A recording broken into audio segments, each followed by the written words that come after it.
Alright everyone, welcome back. Doing something a little bit different today. We are doing an Innistrad Flashback Draft. Innistrad is one of my favorite sets of all time. One of the best drafting sets they've ever come out with.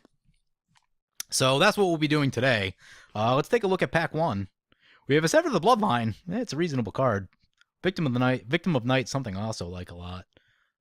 Silent Departure, a Spider, a Priest. Removal... I pick removal very, very highly in this format. So I'm going to go with the Sever the Bloodline. It may not be the most first pickable thing ever, but it's still pretty good. I really like the Galvanic Juggernaut. There's some other good stuff in the pack, but I think for second pick, I think Galvanic Juggernaut is where we want to be. Galvanic Juggernaut can go in almost every deck, so that is why it is a very good pick.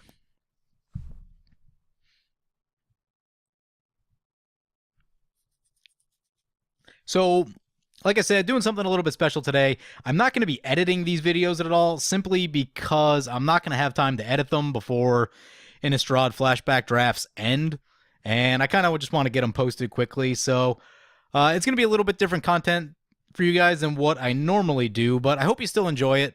And partly this content's for you guys, partly I just want to have fun playing some Innistrad Flashback Drafts, and I thought I'd record them in the process, so... hopefully if I'm having a good time, you guys are having a good time too. So pick 3. We got, there's a Curiosity, a Silent Departure, Rakish Air, huh? I tend to prefer the aggressive decks. I am just terrible when it comes to playing blue in Innistrad. Just not a very good blue player. And it's probably because I don't pick blue cards very highly. It's more when I get forced into blue that I start playing it. But the fact that they didn't pick the Rakish Air can be very good in a Vampires deck. So the fact that they didn't pick it, they're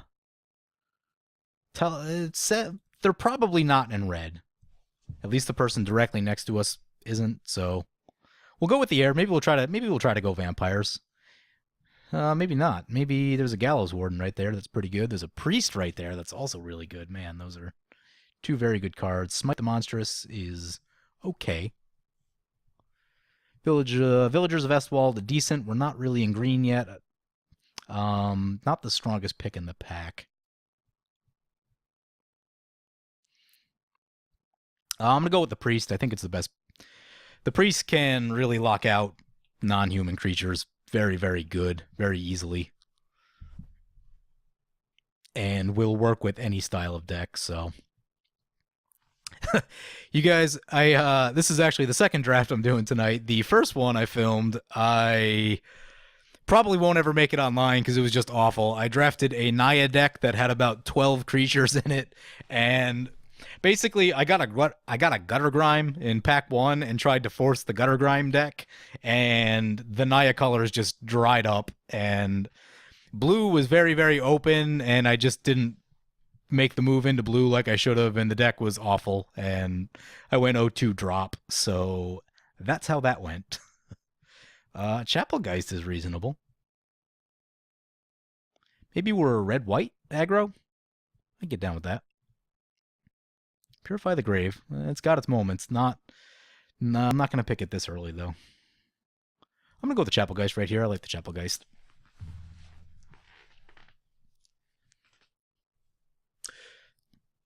So one interesting thing happened. This is the 3rd year in a row that they're doing the Innistrad Flashback Draft around Halloween, which is really cool. But the last 2 times they did it, I did pretty well. So Innistrad was one of the main sets that I played when I played a lot of Standard. So I was playing a ton of Magic when the first Innistrad came out, probably 2 or 3 times a week. And so I was pretty good at draft. I was doing really well in Standard. I was going to F&Ms, and for the most part, I was finishing in the top 5 most of the time. But after I drafted Shadows over Innistrad last year, and I tried to do the Innistrad Flashback Draft, I did terrible. There's a really big difference between Shadows over Innistrad and regular Innistrad, and I think it's just like creature quality, because... I don't know. I couldn't figure it out last year. I just got my ass kicked in Innistrad Draft. Right here, I think we take the Moment of Heroism. basically a removal spell and lifelink and does all kinds of amazing things. And it's a difficult card to play around in this format. Like, even if you know your opponent has it, you're just like, ugh, it's probably going to get me at some point.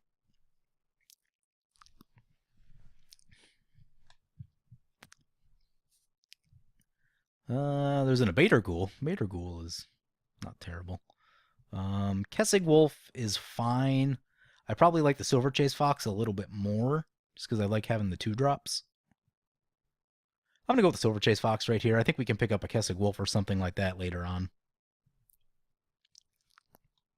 But yeah, after drafting SOI and Eldritch Moon, which I think are awesome draft sets, I never really heard a lot of people talking about them that much, but I thought they were really, really cool draft sets. And I just couldn't draft Innistrad super well anymore. Fortunately, the last round notwithstanding that I just told you about with the Naya deck, last night I played, ended up going 2-1, and not terrible, not terrible. And that's all I was really looking for. We have an Abbey Griffin. There's a Prey Upon. We're not really committed to a second color yet, so I think Prey Upon it is. We only have the Rakashare in red. We have Sever the Bloodline in black. Yeah, we are very open on a second color so far, so, but looks like we're going to be in white for sure. Oh boy. Victim of Night, Ranger's Guile, Somber Wheeled Spider. So now we're going to start thinking about what color we want to be in. So we're definitely in white. Green-white is probably the strongest color combination in the format. Black-white aggro is also pretty good. We have the Sever the Bloodline, and that can solve a lot of problems. I'm going to go with the Victim of Night right here. I think it's better than the Ranger's Guile. Ranger's Guile is very good, but black is also more likely to be open. Yeah, so I think we take the Village Cannibals. So it looks like we might be black-white aggro. Take another Chapelgeist. Ooh, and a Gallows Warden. Definitely take that.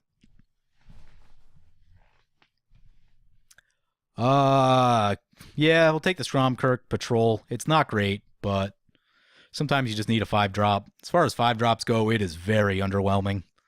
I don't know that I've ever gotten the trigger on Stromkirk Patrol. It is hard to make that work. Take the Curse, take a land, side those out. Ew, there's a Kessig Cage Breakers. So there's no hate drafting in the league format, so that's a thing. Which means we could take this Victim of Night.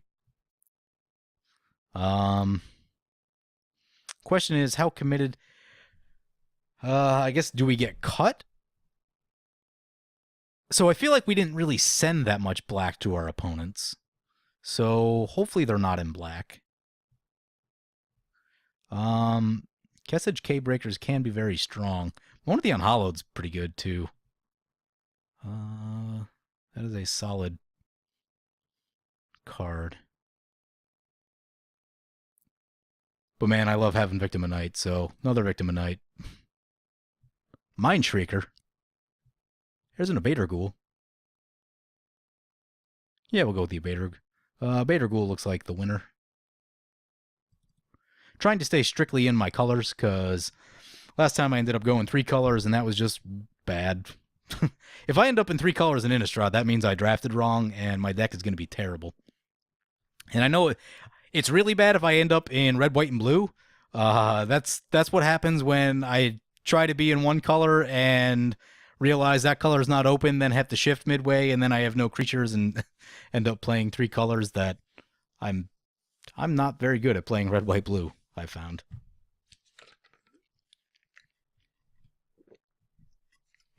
Oh, there's some good red cards. There's another Victim of Night. Do we just pass the red? Are we not in red?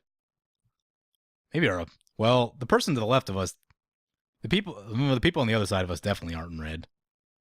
Man, Rage Thrower is an extremely good card. So, reasons to play black. We have 2 Victim of Nights. Village Cannibal's okay. Sever the Bloodline's good. That's 3 pieces of removal. Abater Ghoul's fine. I always like a Geist Catcher's Rig, but I'm going to take another Victim of Night. I realize that Victim of Night is conditional, but like I probably overrate it just a bit, but I still think it's really, really good. All right, we got a ton of picks in this pack. So Voiceless Spirit is decent. Deadweight is awesome. Unruly Mob is a good creature. We have 9 creatures so far. Get rid of that Prey Upon. We'll take the Deadweight. I really like the removal.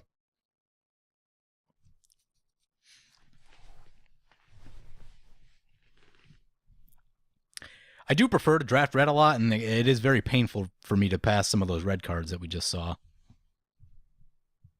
There's a... Ooh, but black is open, because that's a Falcon Wrath Noble. Also, Silver Inlaid Dagger is pretty good. I'm going to go with the Falcon Wrath just to get our creature count up a little bit. Falcon Wrath Noble plays about as well as a rare. It's an uncommon, but it plays to the power level of a rare, so very good card in this set.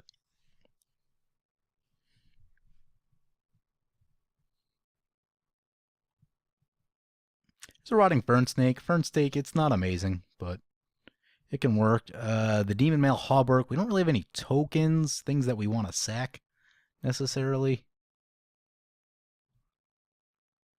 We'll go with the Fern Snake.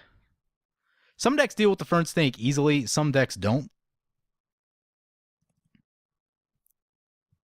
You put like a Cobbled Wings on the Fern Snake, it is very powerful. So our 4-drop is quite full. We're not going to need any more 4-drops.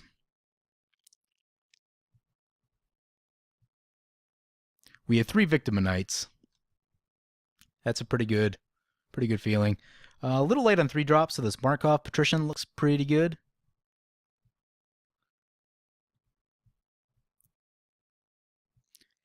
Runechanter's Pike always feels like... Runechanter's Pike always seems like it wants to be good in this format, and I've just never gotten it to work. I'm sure there's a deck where it is reasonable, but I haven't found that. I haven't been able to put that deck together, so... Ghost Quarter is also a thing, because occasionally people get the Spirit Land or the Mill Land, or even... actually, Kessig Wolf Run's also a big problem. So Ghost Quarter is a way to take those out, but right now I just feel like we want creatures. Urgent Exorcism is a good sideboard card. Thraben Sentry is solid. We are packed on 4 drops. We could cut the Fern Snake. I think it's less powerful than... Manor Skeleton's not great. Yeah, we'll take the Thraben Sentry. So we're loaded on 4 drops.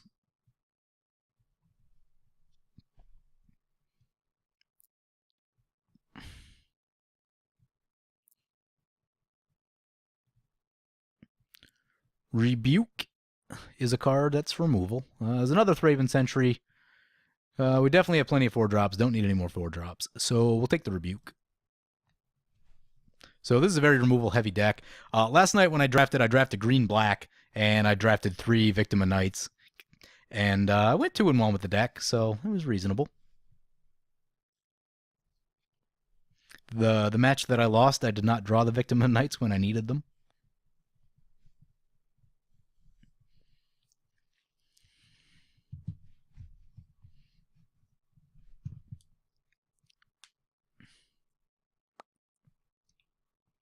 All right, let's see what we got.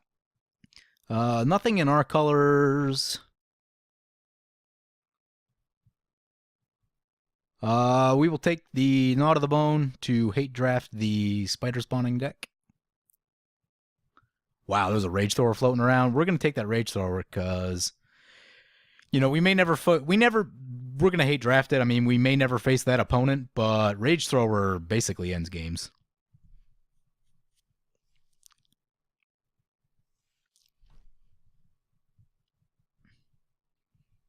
You play the Rage Thrower and turn all your creatures sideways, and it's unlikely that your opponent can recover.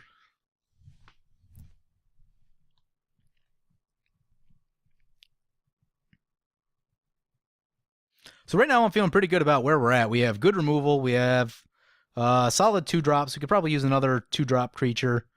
Our 3 drops are reasonable. We have the Chapelgeists. Our 4-drops look pretty good. Definitely, we have a Gallows Warden. I would definitely take another 5-drop. Brainweevil, huh? Choice between Brainweevil, Village Bellringer, or Ghoul Caller's Chant. Oh, that's tough. I went with we got the Ghoul Caller's Chant. Maw of the Mire. I'm actually going to take the Maw of the... We have good removal. I'm going to take this Maw of the Mire just on the off chance that someone has one of the rare lands, because those are actually really difficult to deal with sometimes. That's a Gavany Township. That's exactly the reason why we picked that Maw of the Mire. Just in case. The Inquisitor's Flail. Inquisitor's Flail does not look great.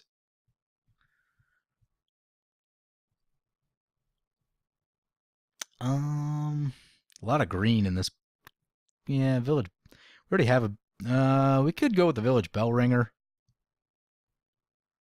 Sharpened Pitchfork. Quick feature has first strike. If it's human, it gets +1/+1. That may not be the worst thing, actually. I mean, this is not a great pick one for this pack, but I think it's going to be the Sharpened Pitchfork because there's not much else going on. Fiend Hunter. That's more like it. So definitely take the Fiend Hunter.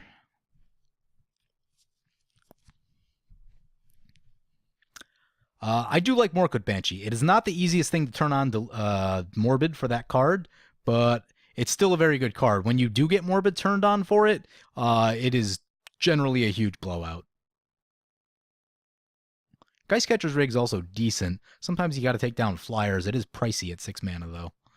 I'm going to go with the Morkwood Banshees right here. We might be able to catch a Geistcatcher's Rig later on.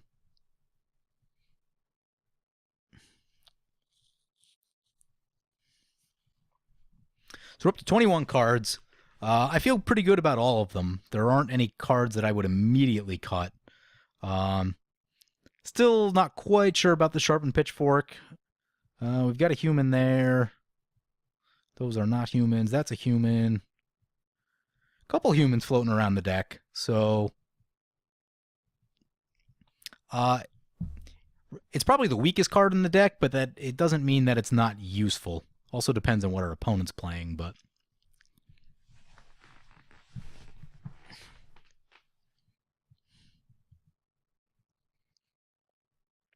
Bramble Crush, Into the Mire. Spectral Rider's reasonable. Another Village Bellringer. Don't really need the Fern Snake. Yeah, we'll go with the Spectral Rider. Another 2-drop. Hard to block. And so a Silver Inlaid Dagger would actually be really good. I would probably run that over this Pitchfork, but if we have to run the Pitchfork, we will.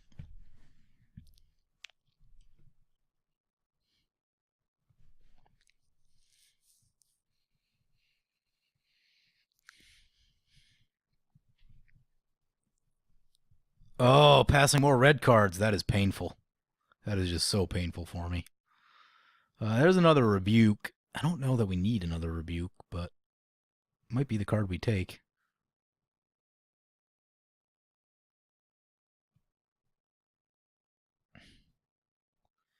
Yeah, I think it's going to be the Rebuke.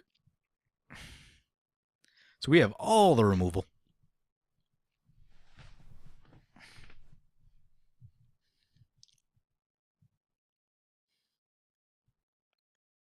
Another Gallows Warden would be sweet, or some sort of decent flyer. Yeah, maybe we're good on flyers. We have 2 Chapelgeist, a Falconwrath Noble, and a Gallows Warden. Another Gallows Warden would be awesome.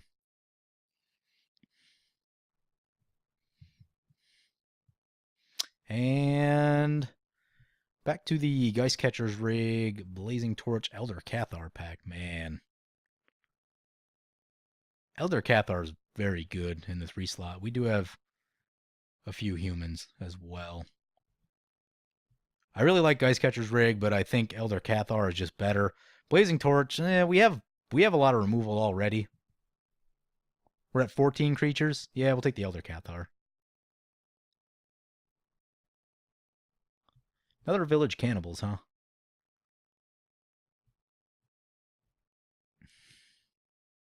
We'll take the Village Cannibals. Ghoul Razor. And Ghoul Razor's probably not the card we need. Up to 16 creatures. We playing any zombies? Turn target zombie card. Are we playing any? We have an Abater Ghoul.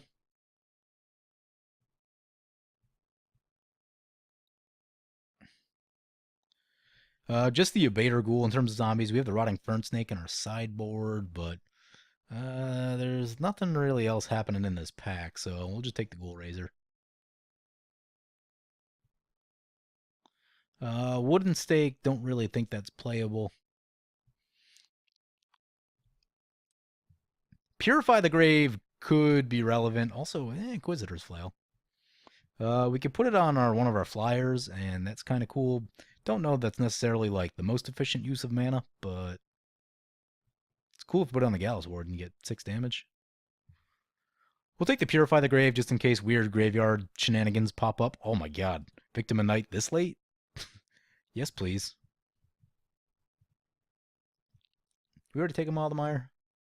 Yeah. As bad as it is, we'll take the actually, the Shimmering Grotto might be better than the Stromkirk Patrol. There's a very I'll take the Stromkirk Patrol. We're low on 5 drops, so we are all set on removal. I'll take the Fern Snake. And we'll take the Curiosity and the Ghoul Caller's Chant and the Swamp. All right. So let's finish building up our deck. Cut that. Don't think we need the Ghoul Razor. We're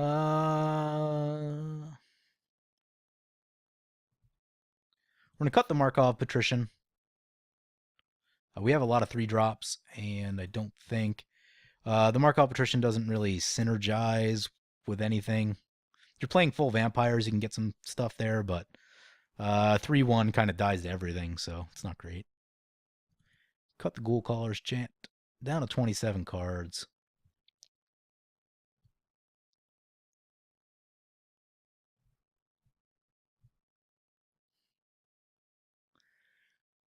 We have 4 Victim of Nights. Jesus. That is some removal. You know what? I don't think we're going to need the Sharpened Pitchfork because we can hopefully just kill everything in our path.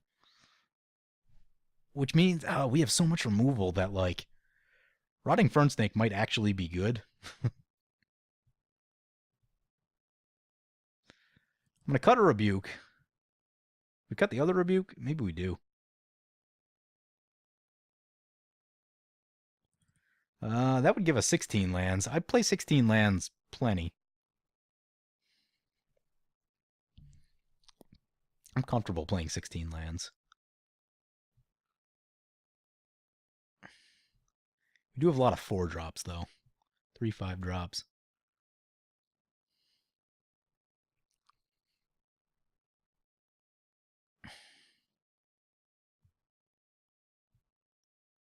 You know what? Let's see.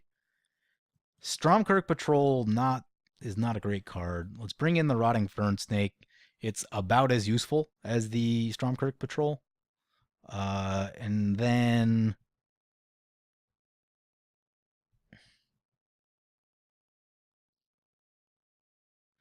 we can either run a Ghoul Caller's Chant or the Ghoul Razor. We're at 17 creatures. Do we need another 3-drop? I'm not sure that we really do, but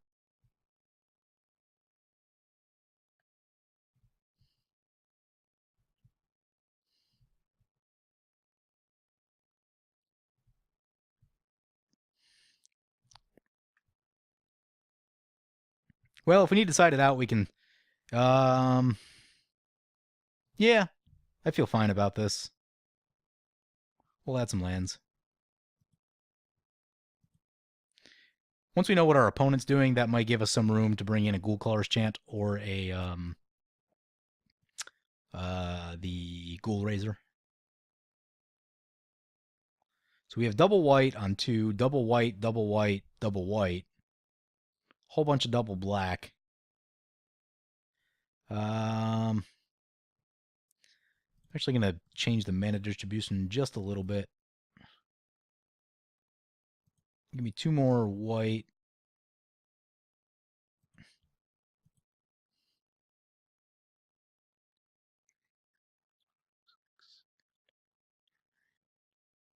So I'm 9 and 7 on the land split.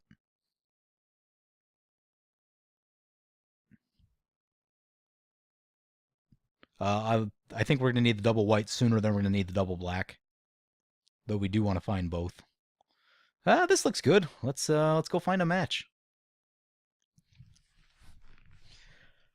Very happy with the removal that we got. 4 Victim of Knights. That's the most I've ever drafted. And a deadweight. That is very, very good. Terrible if we run into a zombie, vampire, werewolf deck, though.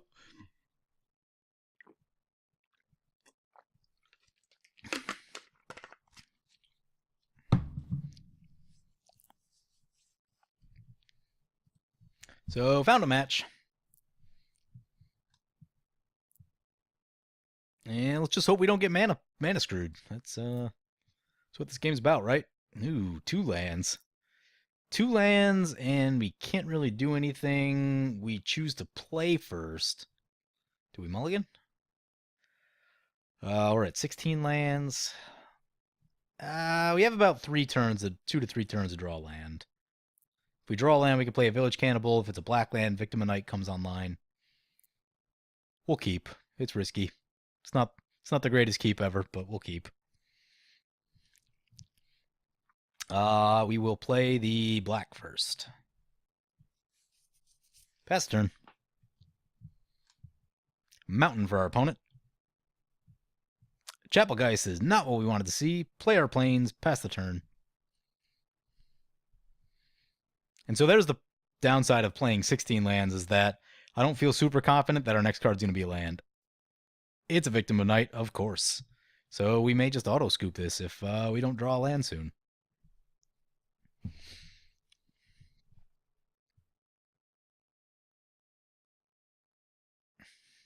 Really hoping the next 2 cards are lands.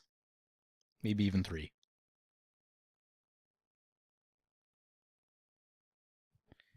And a Rakish Air comes down. It's a land, and of course it's the wrong color land. But I think it's still going to be good enough. So, do we run the Fiend Hunter out yet? No, I think we saved the Fiend Hunter for a second. Removal. They could have a Brimstone Volley. What else could they have?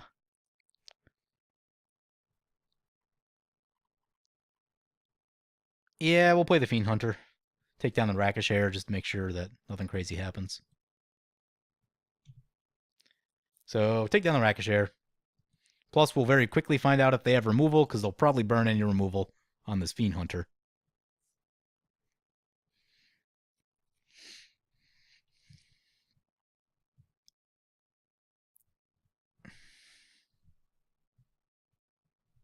So we have the Zabater Ghoul in hand. It is really difficult to get the trigger off of a Zabater Ghoul. It just doesn't happen that often. Crossway Vampire, and that's exactly why we took the Rakish Air. We cannot block this turn. Gonna take 2. Draw another not land. Draw the Falconwrath Noble. Play our Chapelgeist. And pass turn. Right now, I would trade the Chapelgeist with something. Fuhrer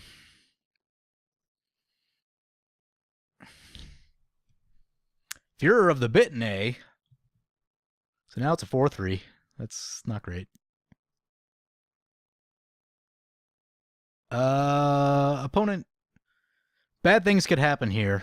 Well, but I don't want to take 7. So I'm going to throw the Chapel Geist in front of the Crossway Vampire and hope they trade. Hope there's no blowout. All right, I'm fine with that. Opponent plays a Walking Corpse. We draw another Victim of Night. Really need a black land. We can play a Village Cannibals. That's something.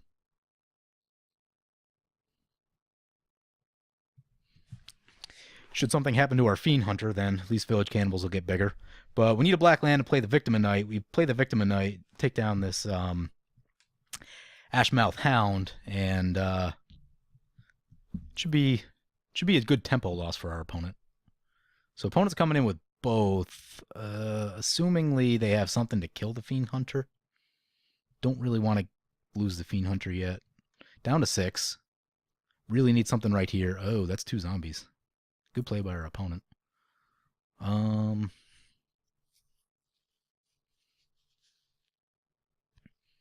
we're sitting on the Victim of Night.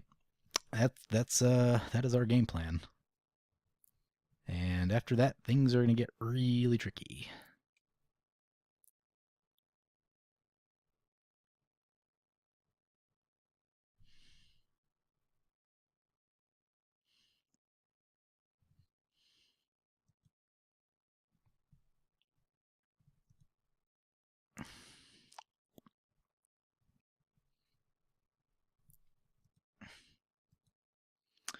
We're going to find out what opponent has.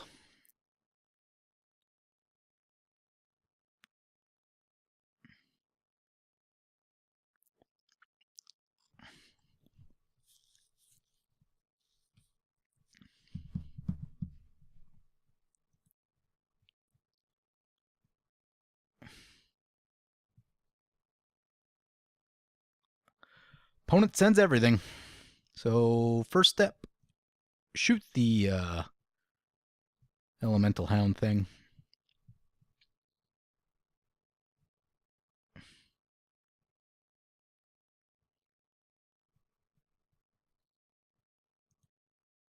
Next, we block a zombie. Block a zombie. We'll trade right here just because we need to buy ourselves time.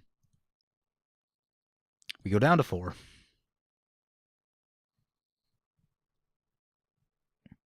Blood Crazed Neonate. And a Manor Skeleton. Interesting that they did not play that before combat. We draw the 4th Victim of Night. Not going to work there. Could work on the Skeleton. Skeleton's not the scariest thing, though. They have 4 creatures to our 1. The Abater Ghoul does something. Hopefully the opponent doesn't have removal. That's the plan we're on.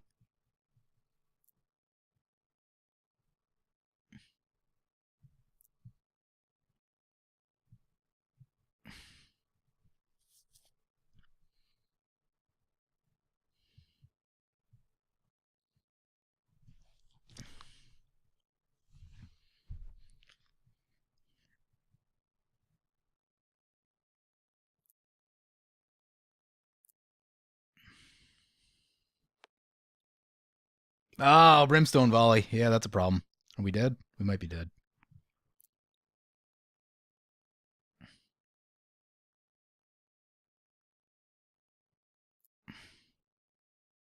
Yeah, we're dead.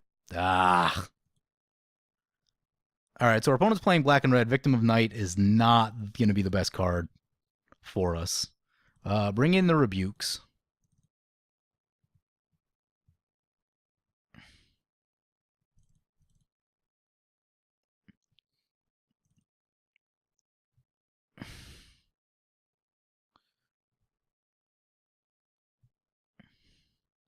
Markov Patrician is reasonable.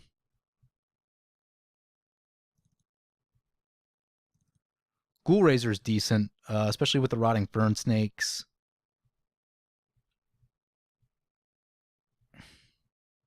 We still have the Fiend Hunter. We have a Victim of Night. Rotting Fern Snakes, a Bader Ghoul.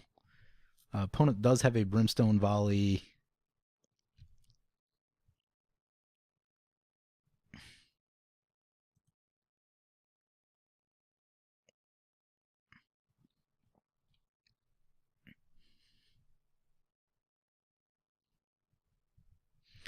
So yeah, our second black mana showed up late for the Victim of Night on the Hound, so they ended up getting too much damage in. If that was a turn sooner, we would have prevented a good amount of damage and just had longer to get back in the game.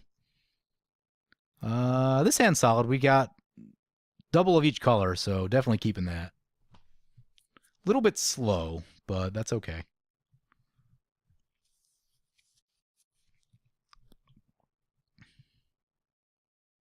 Play the plains. Pass turn.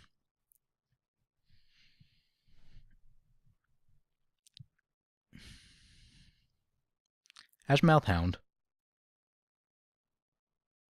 Another land. Probably too many lands at this point. And that's why I like to run 16 a lot of the time, because when I run 17, man, you hit a spot in the deck where you just flood. Even if the early part of the game goes good, there is a spot in the middle where you just hit 3 or 4 lands in a row and you are basically dying while you're not catching any action. So let's try the Abater Ghoul right here. Hopefully they don't have the Crossway Vampire, but I guess even if they do, we just play the Fiend Hunter and exile the Rakashare.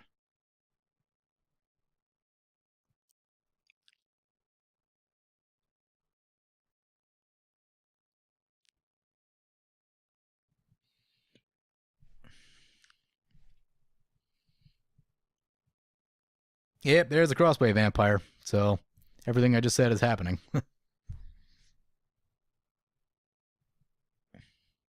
We cannot block. Well, it's going to make the Fiend Hunter on this Rakashare pretty good. So taking the damage, down to 12. Gets a counter on the Rakashare. Play land. Play our Fiend Hunter.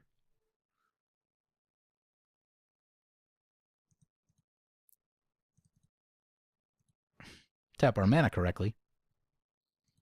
Fiend Hunter the Rakashare. And the blowouts are real. Yes. So Fury of the Bitten down. That is the problem of Fury of the Bitten. It is you're prone to blowout plays like that. Any kind of removal, and you're down a card, and it's just very painful. Now, occasionally, if they don't have removal, Fury of the Bitten just wins the game. Interesting. Brimstone Volley on the Abater Ghoul, of all things. We could save it with Moment of Heroism. I think we do. Because that'll also stop them from attacking because of the first strike.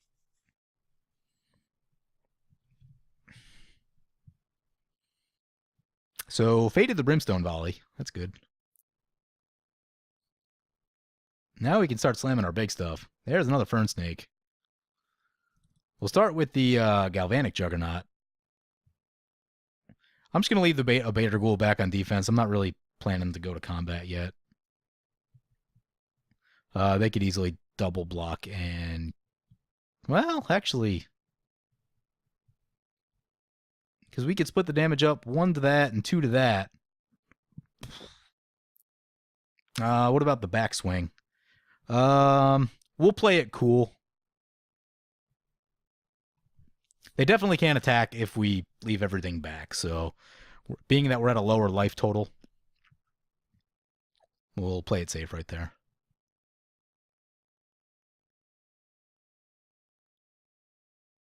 There's a Manor Skeleton. The Manor Skeleton will actually be really good against the Galvanic Juggernaut. It's kind of a problem for us.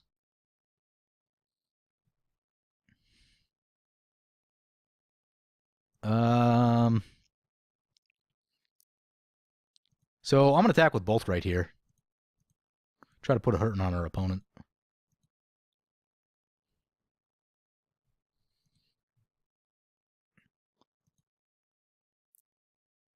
Opponent goes down to 12, so tied at life total now.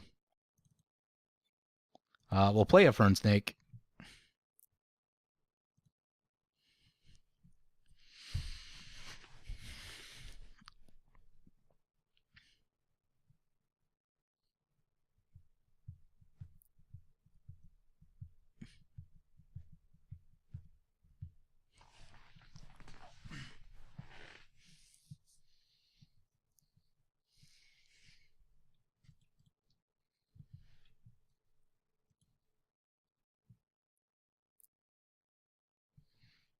Ooh, opponent getting frisky with the Ashmouth Hound.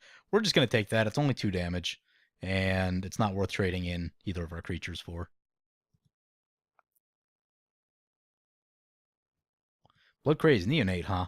So that's good in a sense that the Blood Crazed Neonate is going to have to attack, which means we can set up a block that'll kill it, and that'll untap our Galvanic Juggernaut. The problem is they probably wouldn't have just done that unless they had some sort of plan to go with it. But hopefully we can counteract that by just slamming 2 creatures and leaving everything back on defense.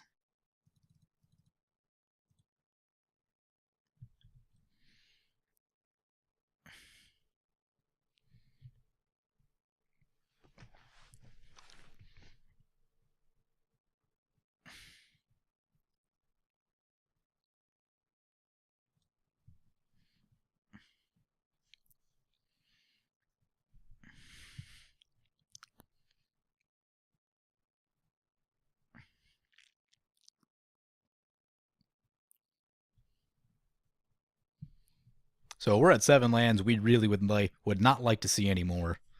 And that's where I find 16 lands is better than 17, because even though it's a difference of 1, sometimes it just feels huge in how these later parts of the game play out.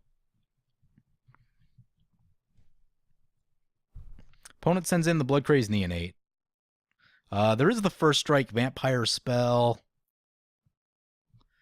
Geist Flame is a thing.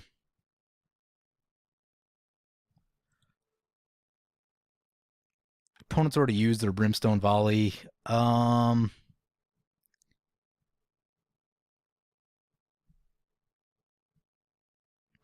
want to get blown out on our Abater Ghoul is the question. I think we're okay. I think the risk is okay. All right, it worked. So our Galvanic Juggernaut's going to tap, and we're going to gain some life off the Abater Ghoul. The trigger that you never ever get. Ooh, and there's a Night Revelers.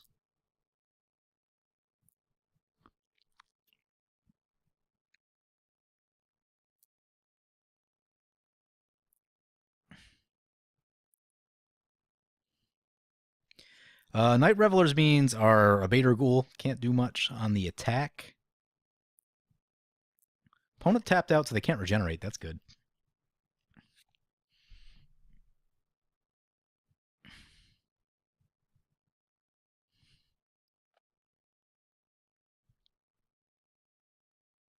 Unfortunately, the Ashmouth Hound is going to keep our Rotting Fern Snakes at bay. So I think we just send in the Galvanic Juggernaut.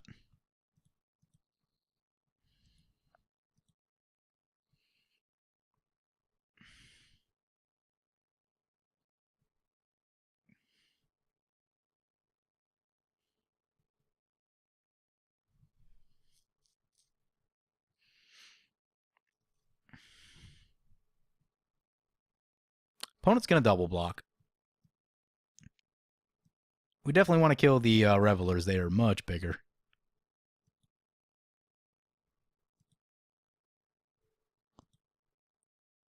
Not bad. Not bad. Took down our opponent's biggest thing for our probably our biggest thing, or at least our best thing. Opponent does not need to see Blasphemous Act is a card. It's uncommon. Well, it's a rare, but it's not common to see it. But we'll hold up the Silver Chase Fox because I don't feel like it's really adding value to play it just yet. Manor Skeleton. So definitely going to side out the Rotting Fern Snakes since they are not good against Manor Skeletons and Ashmouth Hounds. There's a Plains.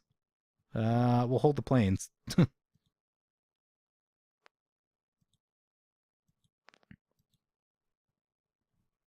Maybe next turn we'll draw something. And this is the problem with Limited, is that you get in these later parts of the game, sometimes it just there's no gas in your deck. There's another Plains. Play the Plains. Opponent might be on the same plan of just holding lands like we are.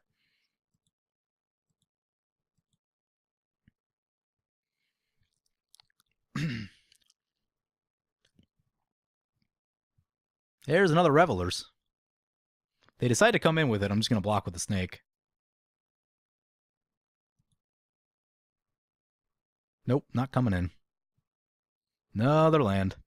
Yep, this is that part of the game I was telling you about where it's just all the lands. Let's play the Silver Chase Fox just in case. Never known a Fear of the Bitten or something like that's going to come down.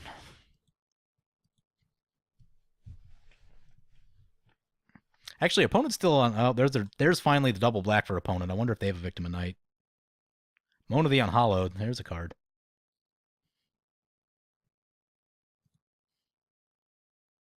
We could use one of our flyers. Nope, it's a plains. Ah, limited.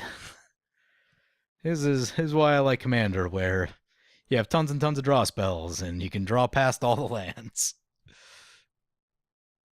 There's the flashback Mona the Unhallowed. So opponent has a lot of zombies. We need to hope they don't kill our Abater Ghoul, otherwise we're in trouble. Nope, still not attacking. No, they're plains. So that's... Wow. We have 11 lands in play and 1 in our hand. That means that there are 4 lands left in our deck. And I'm just going to take a bet that they're all the next 4 cards.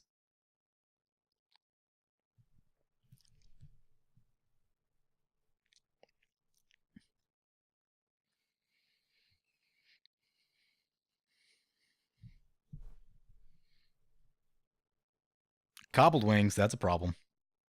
That is a problem.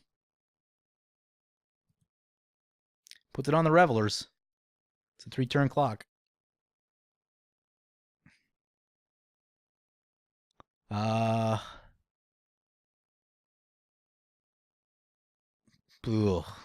Question is, how do we win this game from here?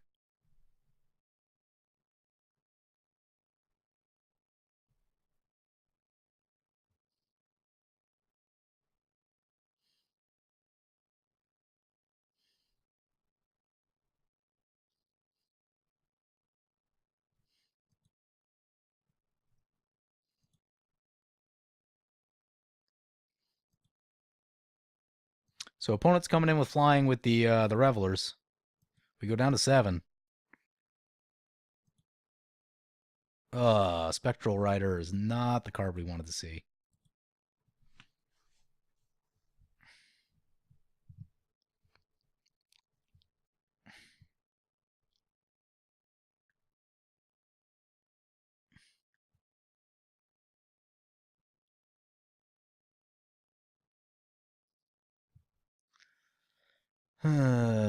Yeah, these Manor Skeletons, they can clog up a board, for sure.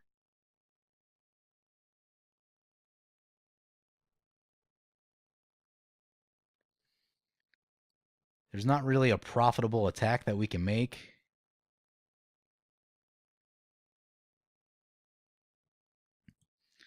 Just got to keep waiting. We've already used our moment of heroism. That's not great.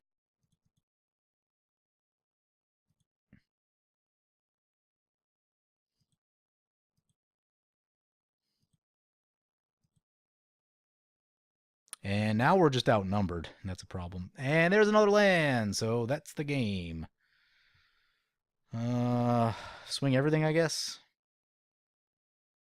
Hope our opponent misclicks.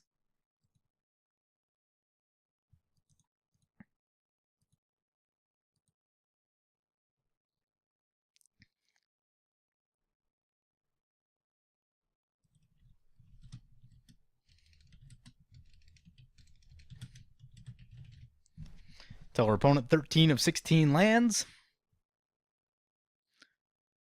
Opponent has not yet missed.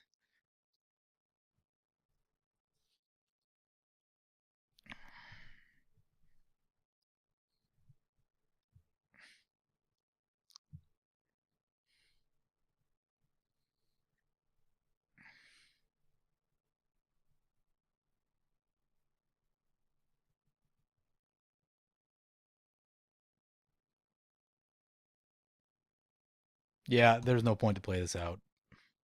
Well, Unless opponent F6s their turn. That's...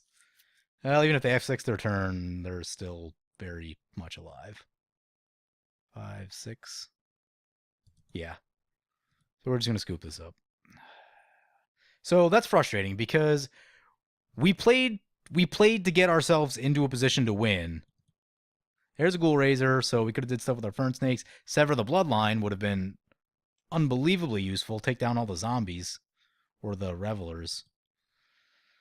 Yeah, we played to our outs, and all we did was draw lands. We drew 13 of 16 lands. Maybe that's why I don't play that much limited anymore. All right, we are back with Innistrad Flashback Draft and match 2 with another garbage opening hand. Man, if we draw lands 3 and 4, it's great. If we don't, we do nothing. We'll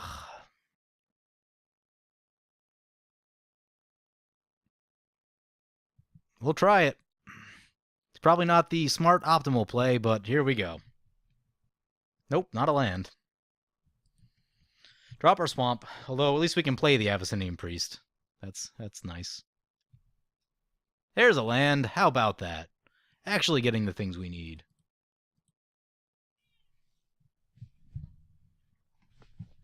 Unfortunately, another black-red deck, which means our Victim of Nights probably won't be as good. Kessig Wolf. Victim of Night is live to Kessig Wolf. Nah, I'm not sure what to do right here. So we start with dropping our land. I like the Cathar. If we play the Cathar, we probably get attacked. We're not going to kill the Kessig Wolf. Yeah, we'll play the Cathar. We'll take the damage if we have to. I want to try to save killing that Kessig Wolf until our Galvanic Juggernaut is out.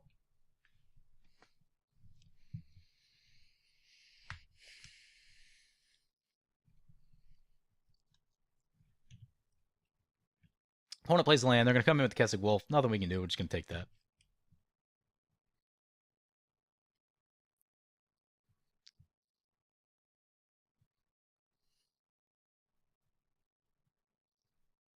So we draw the 4th land. That's good. I'm going to attack with the Cathar right now.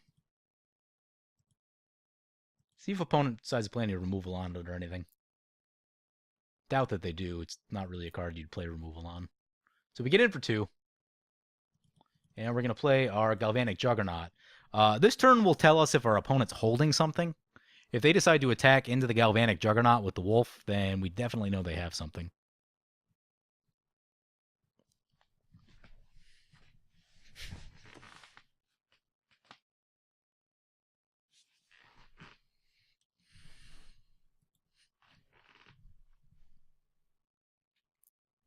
There's Victim of Night on the Juggernaut, so they had something.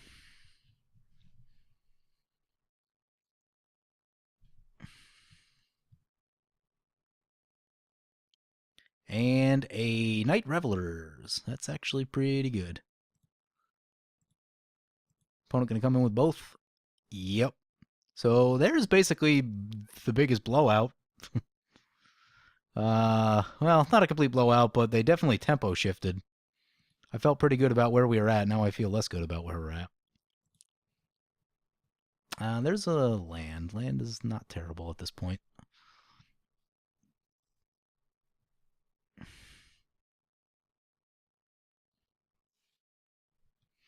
I'm going to use the Victim of Night on this wolf because, one, we have 2 Victim of Nights. The Deadweight gets a lot of the creature types that the Victim of Night can't get. I don't think opponent has another Revelers in hand, so I don't think anything's coming down with haste, so I'm going to send in the Cathar again. Start working into our opponent's life total a bit. Luckily, we have the Priest online, so we can just tap down the Revelers for a while.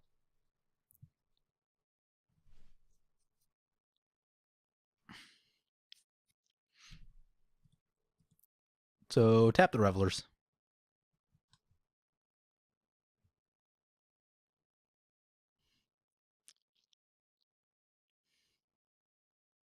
Ooh, opponent's going to sever the Abyssinian Priest. That's a card. That's they used a premium removal spell on it. A Bader Ghoul.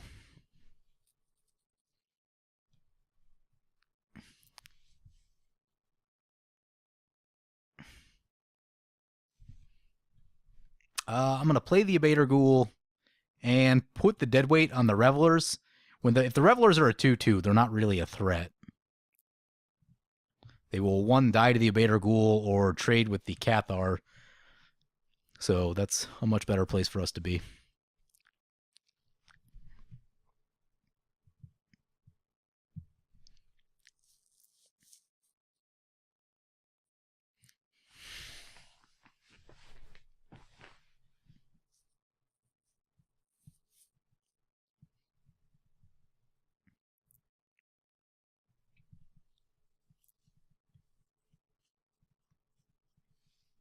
So deadweight on our Abater Ghoul, that's bad news.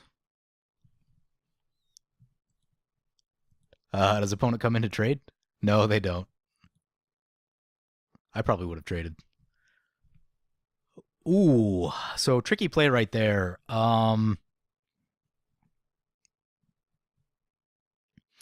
If we play the Fiend Hunter and take down the Night Revelers and then our Fiend Hunter dies, it's going to force us to use another card. We're going to have to use our Sever the Bloodline on the Revelers, which I don't love.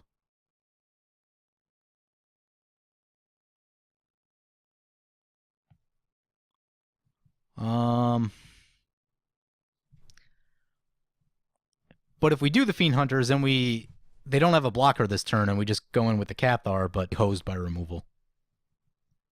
So I think we wait. I think opponent didn't attack us last turn. I can't imagine that they're going to attack us this turn, unless they get something.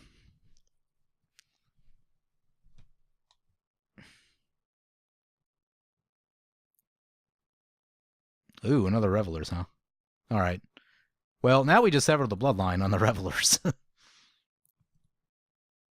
going to have to drop the 4 to do it, but... All right. Opponent's only attacking with 1. That's good. We will take. Ooh, and opponent has Sever the Bloodline mana, so they definitely can remove the Fiend Hunter if they wanted. But we're just going to Sever the Bloodline. Should get rid of both of them. All right, both are gone. Player land. Could have tapped their mana smarter. Attack with this Cathar. Let's get there with this 2/2. Village Cannibals would be solid. There's a Bloodgift Demon. That's a card. That does die to Victim of Night, though.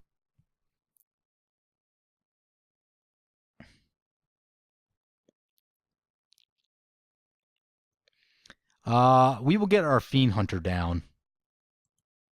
We'll find out if they've been holding removal or not. We can use the Victim of Night on the Bloodgift Demon, should they have the removal. Attack with the Cathar again. Get there with the 2/2.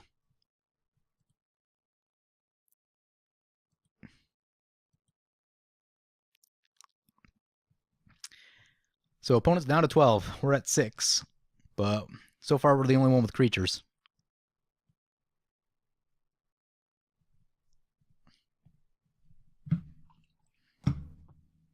Okay, there it is. Yeah, Sever the Bloodline on the Fiend Hunter. I mean, they took an entire turn to do that and tapped out 7 mana to do it. We're going to negate that. We have to use another card to negate that play, but not nearly as much mana. So shoot the Bloodgift Demon. Draw planes. Swing with the Cathar.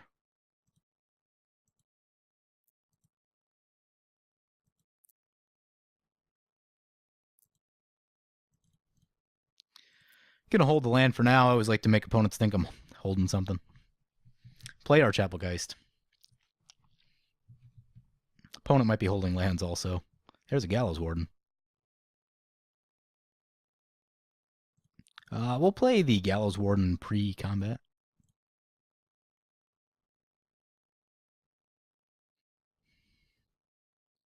If they F6 and then forget about a Brimstone Volley, it's a possible line of play that could happen. Suppose they just volley the Warden, but opponent goes down to 6. So a 1-turn clock. Victim of Night on our Gallows Warden. Back to a 2-turn clock. Another Ricochet. And a Spectral Rider.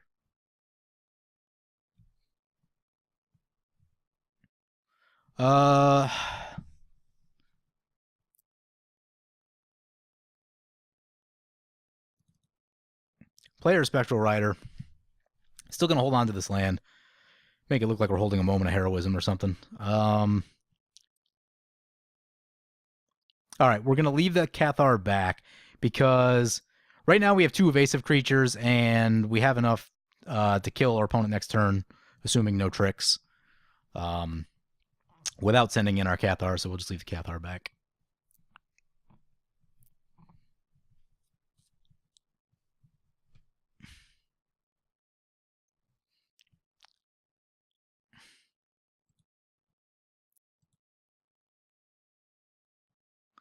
Opponent coming in.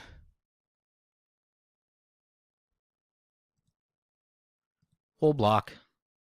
Pump up one of our guys.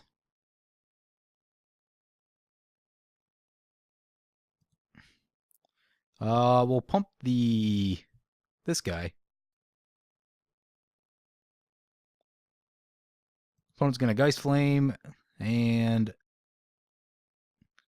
flash back the Geist Flame. So opponent bought themselves an extra turn with that line of play. Good on them. We still have a creature and they don't. That's a good place to be. There's a Fern Snake. Geist Flame is out of the graveyard. Go in with the Chapelgeist. Play Fern Snake. Pass turn.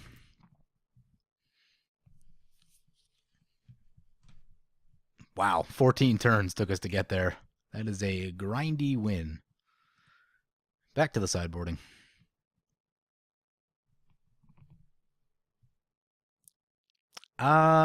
Sharpened Pitchfork might actually be reasonable in this deck. I think First Strike can do a lot of stuff. Rotting Fern Snake is not great against a lot of small power creatures. So we'll go with the Stromkirk Patrol instead of the Fern Snake.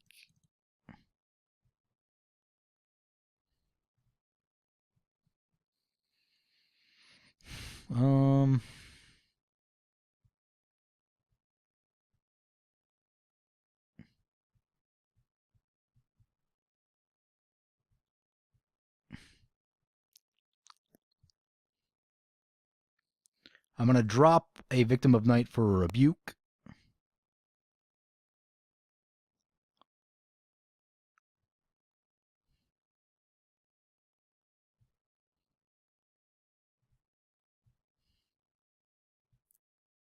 And I'm going to drop a Stromkirk Patrol for a Sharpened Pitchfork, because Stromkirk Patrol is just not that great.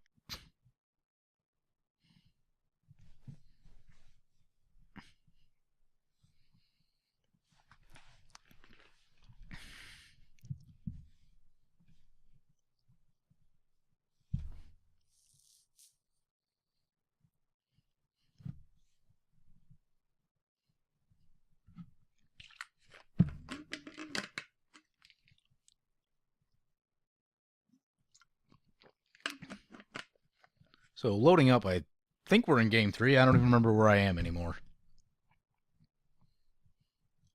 Waiting for the chat to tell us.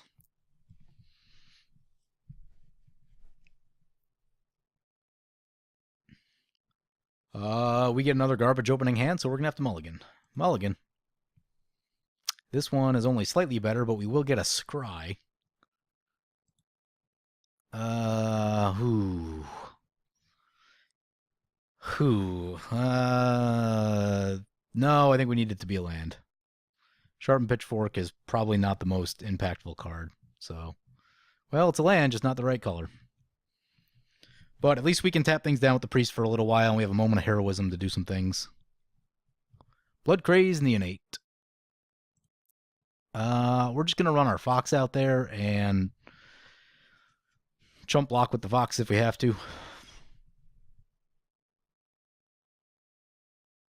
There's a deadweight. So an Innate's going to get bigger. If we draw a black right here, we can take it down. It is not a black mana. That is very unfortunate. Abyssinian Priest. Fortunately, the Innate's going to hit again and get bigger. And be out of deadweight range.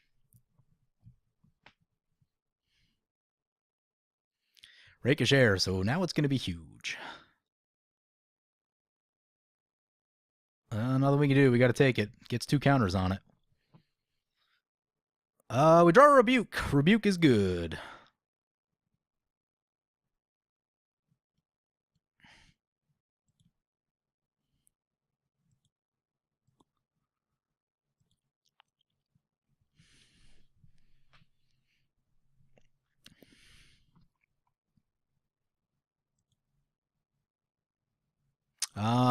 So we can tap something or just Rebuke. We'll Rebuke.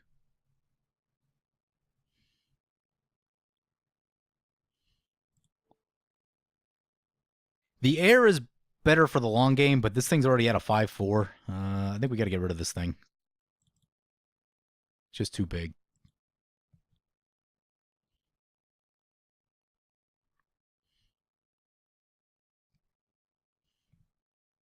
At 3/3, the Rakish Air is still somewhat manageable to deal with. Ooh, opponent's going to shoot down our Priest. Well, that was our main way of dealing with the Vampire, so that's not great. We finally draw a black mana.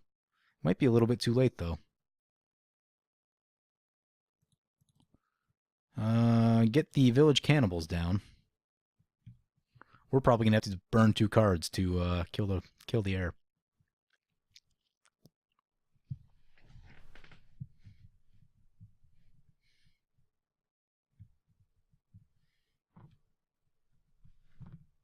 So opponent hits again. It's up to a 4/4. And there's a one-eyed Scarecrow. And a Diregraph Ghoul.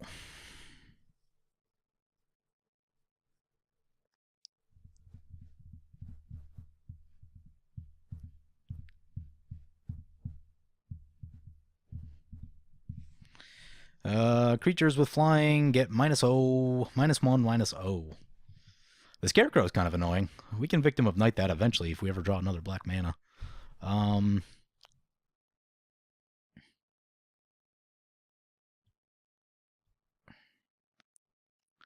So Chapelgeist will stop the Diregraph Ghoul. But the problem is that this Rakish Air keeps getting bigger and bigger.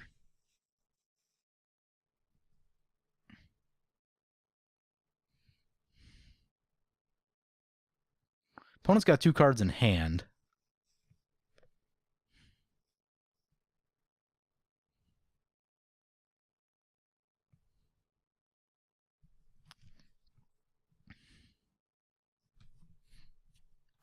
If opponent has some sort of removal, we get blown out. All right, so I'm going to go Deadweight on the Rakish Air and Chapelgeist. Staying put. Hopefully this buys us a turn.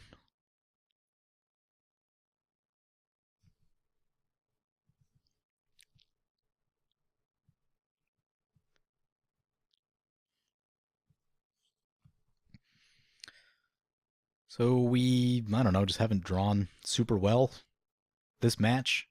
Our mana's been very questionable. Stromkirk Patrol, not the strongest play they can make. It still might be good enough since we're behind, but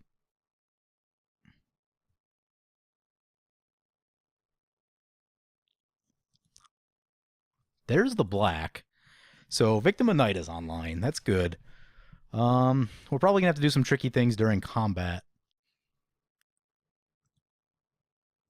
We'll see if our opponent tries to go for it right here. They have one card in hand, now two. Hopefully none of them are removal.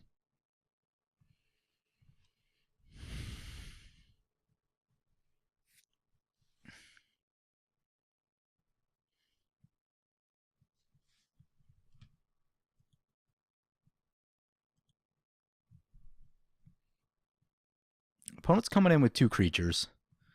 The Rakish Air will, or the Stromkirk Patrol will get pretty big if we don't block it.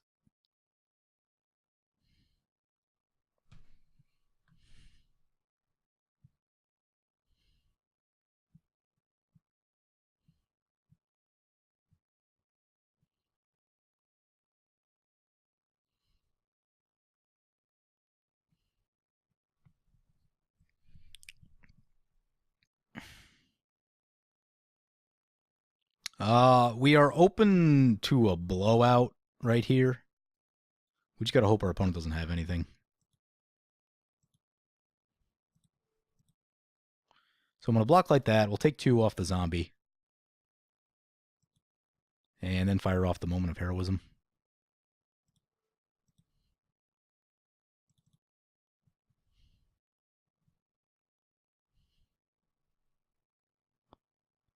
There's the blowouts. Fuck. Well, at least it's blocked this turn. But we are still in a bad place.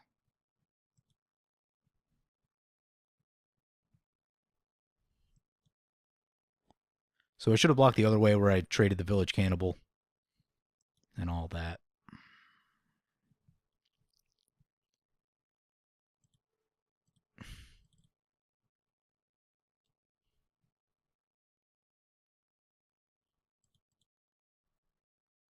There's a Fiend Hunter. That might actually be able to pull us out of this. Holy crap, I thought it was over for a second there. So Fiend Hunter. Get this Stromkirk Patrol. Use the Fiend Hunter ability.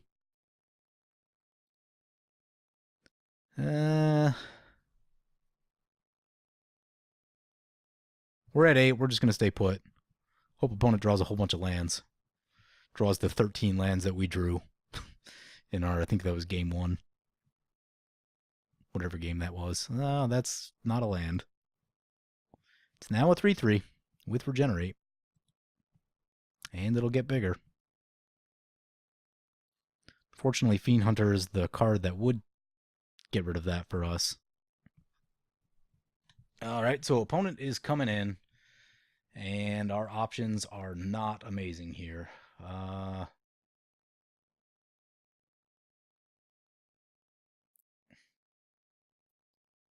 Well, if Village Cannibal... If Fiend Hunter dies and Stromkirk Patrol comes back, that's not ideal.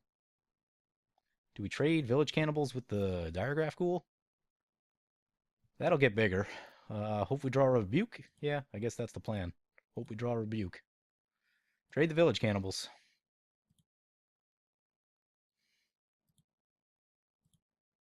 Rakish Air gets bigger. We're down to 5.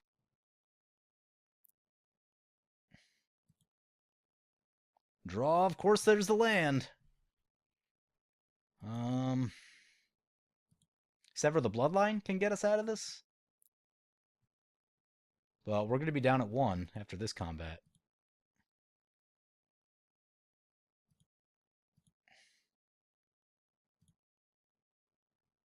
So we're looking for a big top deck. And it's a Plains. That's going to do it. So, unfortunately, we're 0 Oh, wait. What game is this? Oh, this is only game 2 of the match. Oh, we are good. We are very good. So,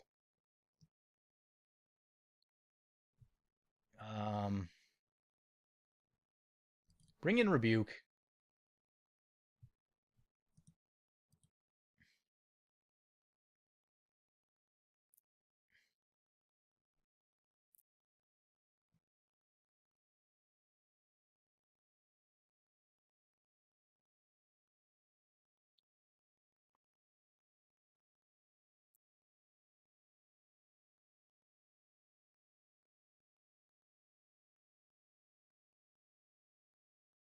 And I'm actually going to drop a Village Cannibals. They just haven't been great this match.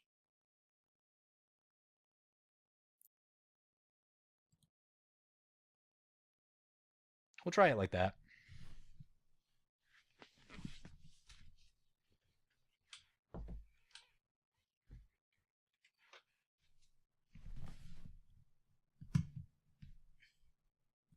All right, so we're back with game 3. Let's make this a good one. We're on the play. Ugh, the land situation. The land situation. Mulligan. And now we're off color. Fantastic. Well, I don't want to go to 5, so we're keeping. Hopefully we can screw... it's a black land on top. It's got to go to the bottom. We need white mana.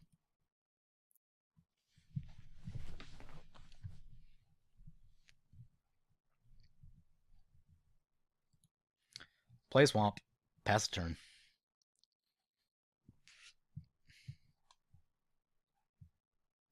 There's a Typhoid Rats. That'll slow us down. We draw a Moment of Heroism, not a Plains. Play our swamp. Pass a turn.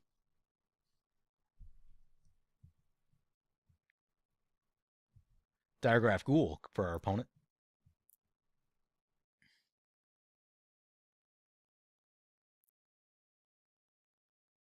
We draw the Plains. How about that? Actually getting some lands when we need them. We'll play our Abyssinian Priest. So Abyssinian Priest pretty good against a black-red deck because there aren't that many humans in the deck. Opponent's coming in with both. Yeah, we're just going to take. At least it's not the vampires where they get huge and out of control. Depending, if we draw another white mana, I might play the Chapelgeist. If we don't, probably going to play this Victim of Night. Well, there's the white mana. All right, things are turning around for us.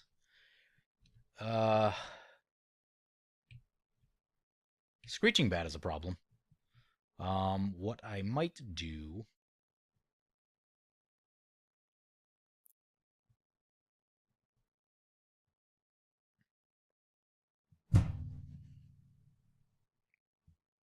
So opponent can't flip the Screeching Bat yet. I want to see if I can get tricky with this Victim of Night and force them to tap out and hit the Victim of Night on the Screeching Bat. That'll be a huge tempo play for us. We're not ready to do that just yet, since they don't have the mana for it. So we'll get our Chapelgeist down in the meantime, and then just start tapping stuff with the rats, or with the Abyssinian Priest.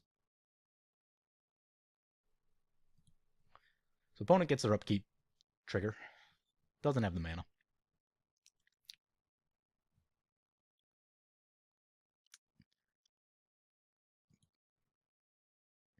Beginning of combat, we will tap out the rats.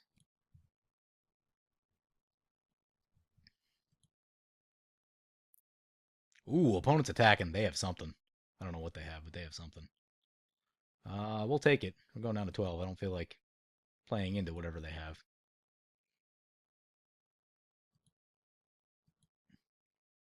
I wonder if maybe they won't... ooh, there's a Rakeshare. That's a card. So, unfortunately, Rakeshare, he's got one well, this becomes a vampire. But I guess that's the one we're going to try to blow up anyway. So, there's a Deadweight. That's good news.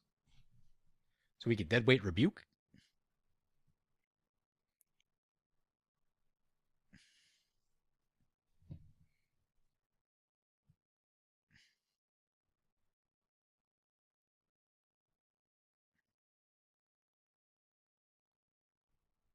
So, Deadweight on the Rakeshare, I want no part of whatever that's going to do.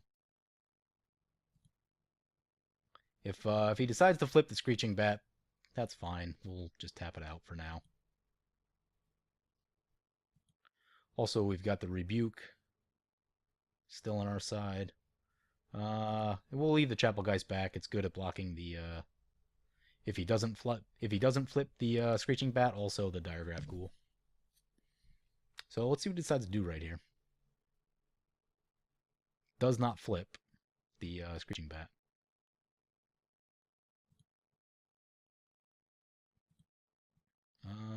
We will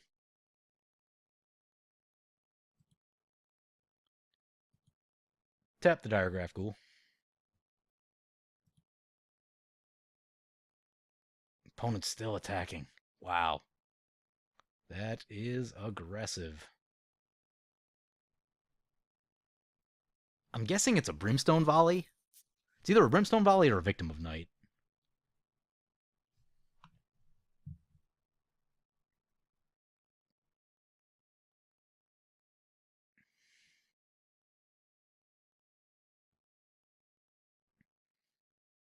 We'll go down to 9. Yeah, I think we hold on to our creature right now. There's too much value sitting around in this Chapelgeist that I don't want to run it into some trickiness. There's a Walking Corpse.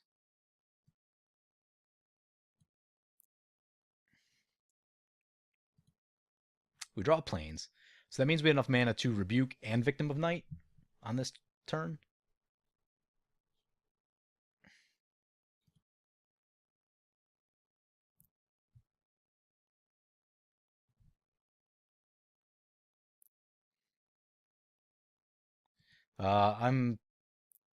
I'm a little unsure about the timing of the transform trigger. I'm not sure if it immediately transforms when they pay for the 4, or if there's an additional trigger that causes it to transform. We'll probably find out right now.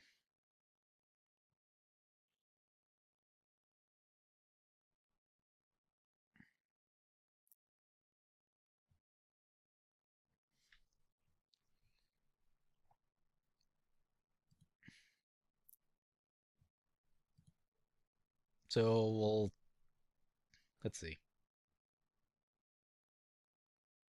Do we tap anything out? We'll stay put.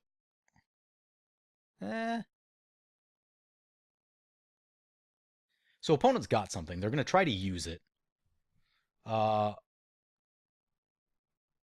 We will oblige our opponent, and all right, at this point, we're going to try to figure out what they have. I'm thinking it's a Brimstone Volley. So opponent's coming with everything.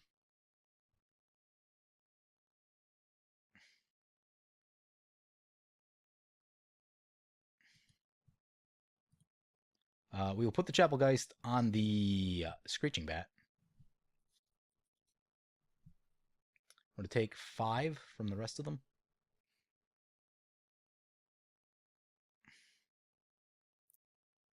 And let's see what's going down here. No effects. Is opponent just being hyper aggressive?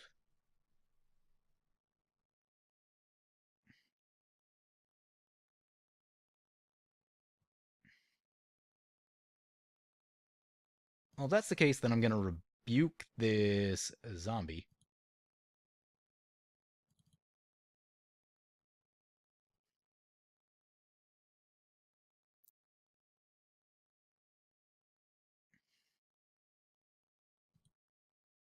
So, oh, Geist Flame maybe?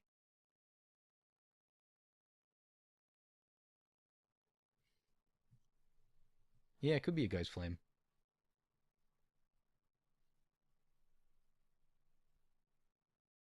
Rakish Air. Was opponent bluffing? Did we just get bluffed? I think we got bluffed.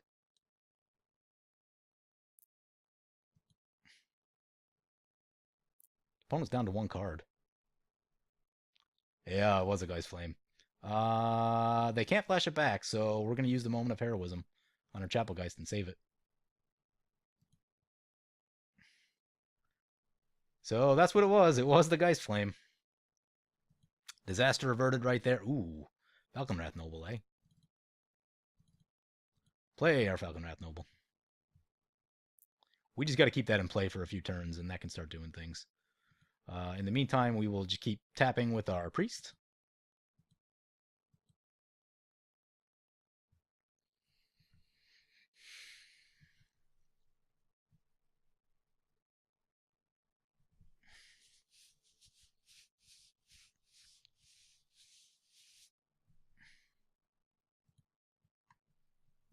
So tap down the air.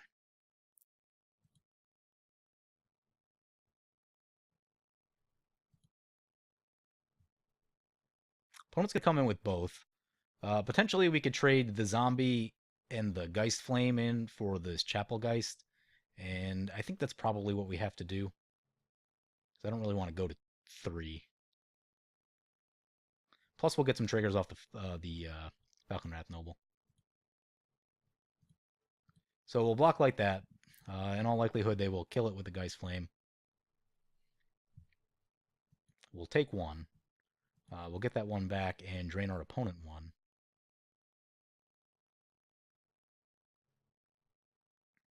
Opponent's going to shoot down our guy. We'll F6. Get another trigger and shoot our opponent again. So this is where Falcon Wrath Noble starts to do some work. Actually gained life out of the deal.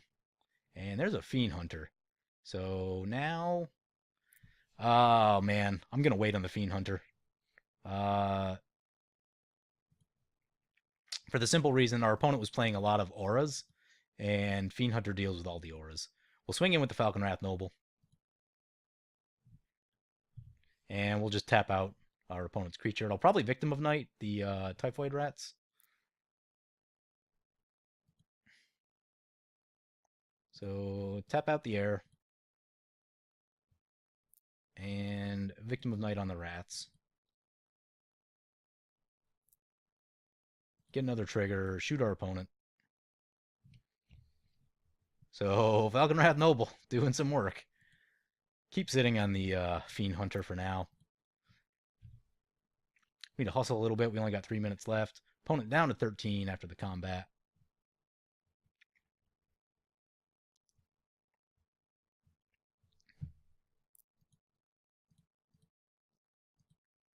Tap down the air.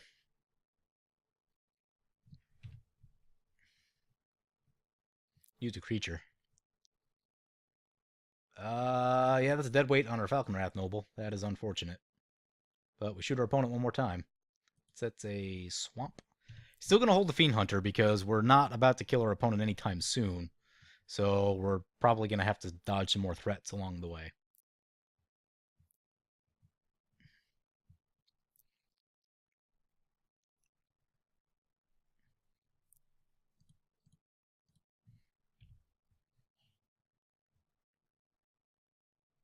So tap out the Rakeshare. Opponent plays a land. There's a Rebuke. That's nice. So now we have multiple answers.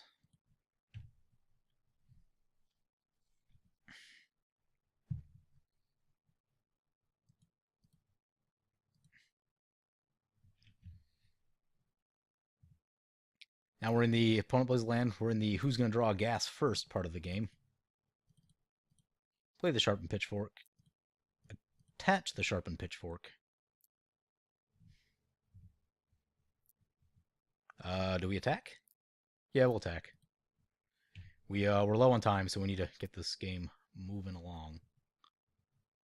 Opponent attacks, we just rebuke, and then we'll leave up the Fiend Hunter on whatever.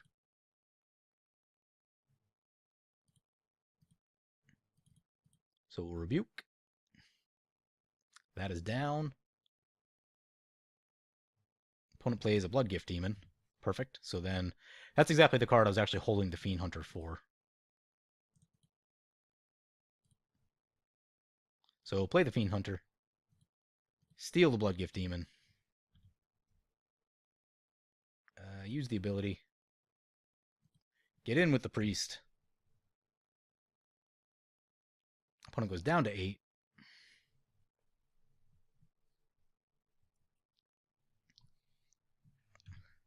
Opponent does nothing and passes, which is exactly what we want. So we're going to move the Sharpened Pitchfork over to here. I'm going to do all this stuff pre-combat just because we're running low on time, so I can F6. Do that. We will... Revelers is the thing. We'll hold back on the Abyssinian Priest. Opponent's down to 6. We are getting there. Down to 2 minutes, 30 seconds on our clock, and opponent seems to be all out of threats. We draw a Plains, which is not a threat, and opponent's at 6 life. Let's see if they have any removal. Removal could be bad. Victim of Night would get them back a Bloodgift Demon, although we could tap it. Bam! And we got there. All right, so I didn't think we were getting that one. Opponent had 2 lands left in hand. Yeah, I drew my fair share of lands too. I get you. So we actually had some gas coming, which was good. So we got there. How about that? We're 1-1. If things go our way in the next match, we could finish this whole thing 2-1. And so far, I really like this deck. I think this could be a 2-1 deck. We have a whole bunch of Victim of Nights, which if we run into the green-white matchup would actually be very good. So we'll see what happens in the next game. All right, Innistrad Flashback Draft, round 3. This hand actually looks reasonable. Keep. We have largely had mana issues up to this point. And this one seems okay as long as we don't get hosed out of double white at some point. Start with the swamp. Pass the turn. Ooh, red-blue opponent. Let's see what this is all about. Oh, well, so far, I need to draw another plains. Actually, playing the, I don't know which one was better to play there. If they play a creature, if we played a swamp, we could have, well, maybe they're not playing so many creatures. Desperate Ravings. Could be a Burning Vengeance deck. Or just some other weird blue-red spell control flyers. Who knows what kind of deck. Alright, no creature. Not so bad. We will run out our Village Cannibals. They go and face first into a Dissipate.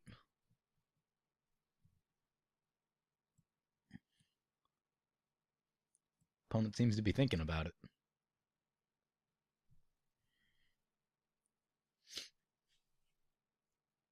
Flashes back the Desperate Ravings. Scab Goliath. Yeah, that's not good. So Scab Goliath is actually pretty difficult to deal with because it's a zombie and does not get hit by our victims. We do have the Sever, but we're going to have to use our Sever very carefully because of that.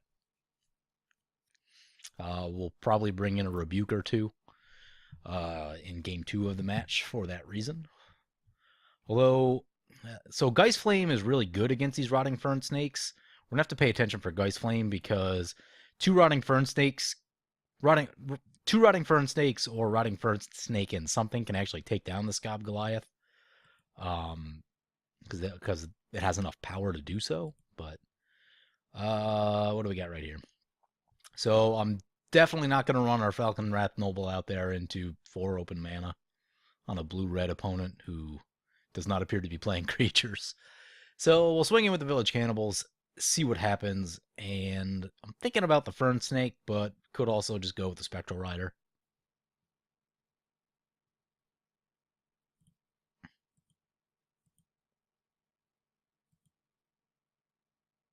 So we get in for 2. Let's try the Fern Snake. It resolves, so that's cool. See if they have a Geist Flame or something. Think twice.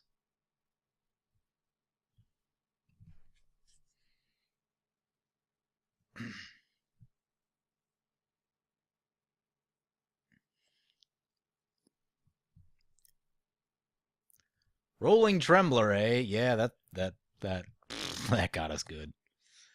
That got us real good. Gonna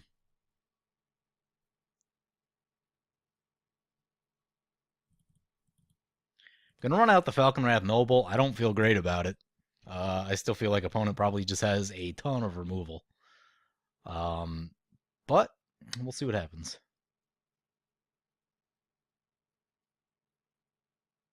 Battleground Geist. That is okay. We have plenty of Victim of Nights to shoot that down. So let's get down to the shooting.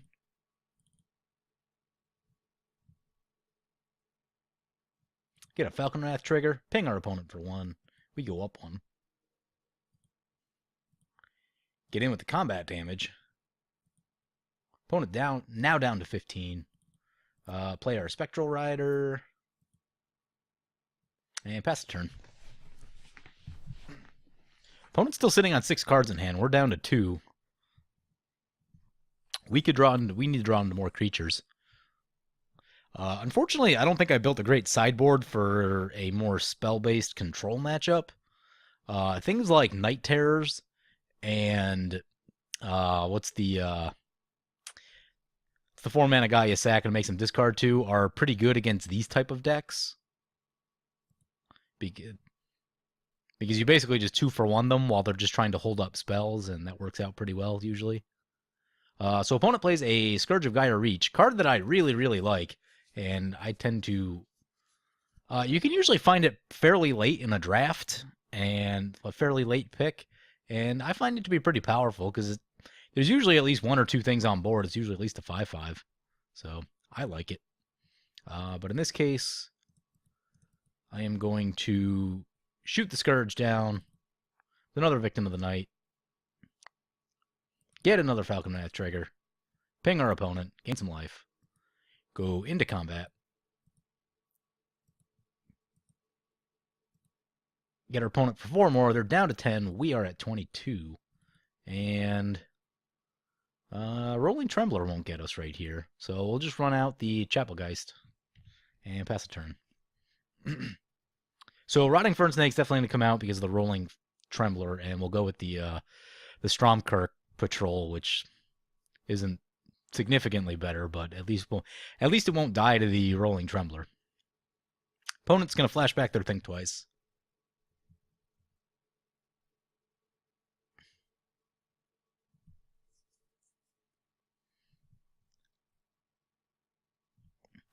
Selhoff Occultist coming into play. Hey, Thraben Sentry. Haven't actually seen that in any of the matches up to this point. Thraben Sentry, unfortunately, not great with Rolling Trembler in the graveyard. But we've got plenty of power on board that we can do lots of things with. So let's just get down to the attacking. So opponent's down to 4. Now they're in a tricky spot. I'm actually going to run this Thraben Sentry out there because of the Falconwrath Noble.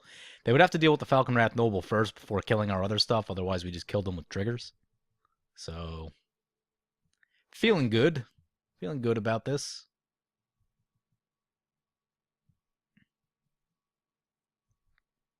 I am worried about this Scob Goliath, though.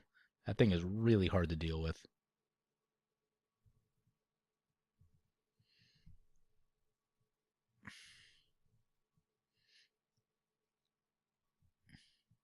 Opponent's going to Silent Departure our Falconwrath Noble, so they did deal with our Falconwrath. Ooh, we're going to get wiped. But Betty flashes back the Rolling Trembler now.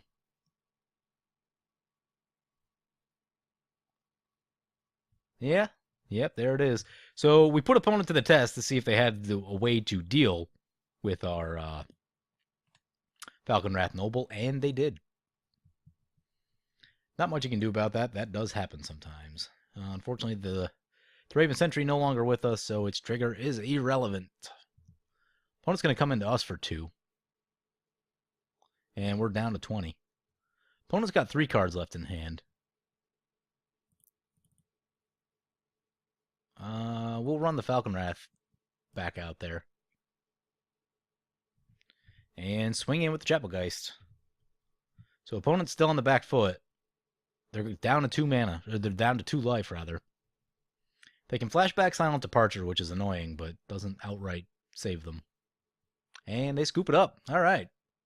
So let's go to sideboard. Out comes the Fern Snake. Actually, I wonder... Yeah, out comes the Fern Snake. It's not that great anyway. So we'll bring in the Stromkirk Patrol. What else do we need for this matchup?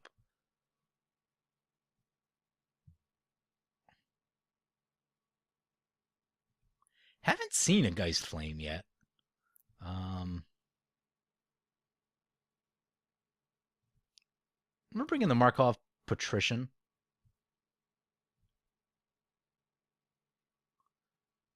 Oh, right, we need to bring in, what to do about the removal? I didn't see a lot of small creatures. Maybe Deadweight? I mean, as good as Deadweight is, maybe that's the one that needs to come out? We have a Sever. We have that Fiend Hunter. Fiend Hunter's good.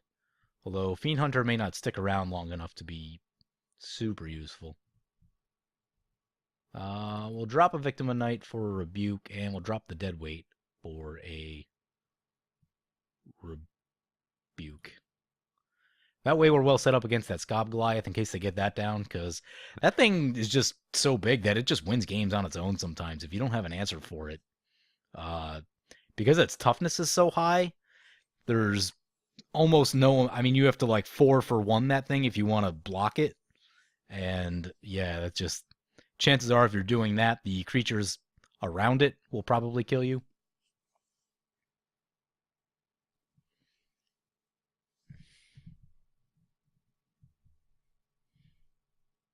Actually, I'm going to mess with our lands a little bit too. Cut a plains, give me a swamp. Well, we didn't get those changes submitted, but hopefully we don't get mana screwed. We'll keep. We're a black short of where we want to be. We don't really have a lot of action, but we have... Well, we don't have creatures, but we have a lot of removal. There's the black, so we got all the colored mana we need. That's good. Not being mana screwed is awesome. Opponent plays a land. Throw up to 2 lands. We'll play a land. Damn it, we did the same thing we did last game. Could have played the swamp in case they play a creature. In case we need a Victim of Night the creature, but... Let's see what they have. Self-off Occultist. Yeah, it's probably not something I'm going to Victim of Night right away, but... we'll play the Village Cannibals.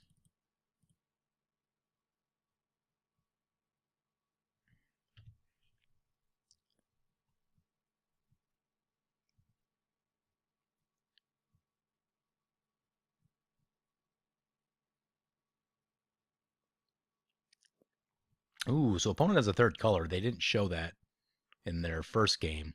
I wonder if they sideboarded into their 3rd color, or if they just were missing white all game.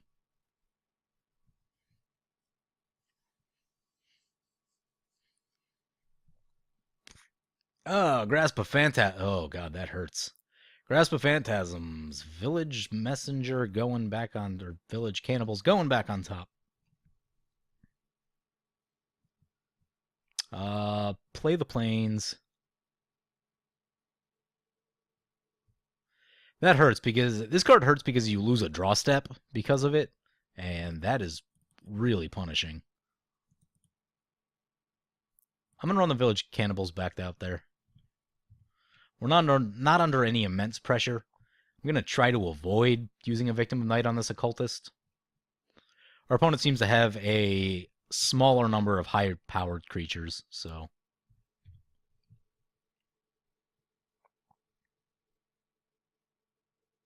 we can kind of just not get too far behind in this early part of the game. Pitchburn Devils are kind of annoying. So if we shoot the Pitchburn Devils just basically 2 for 1 us.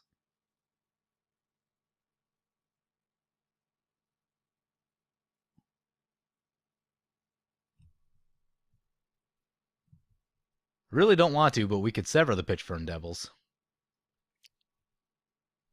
Opponent's at 3 cards. We're at 6. I think we sever the Pitchburn Devils so it doesn't get the trigger.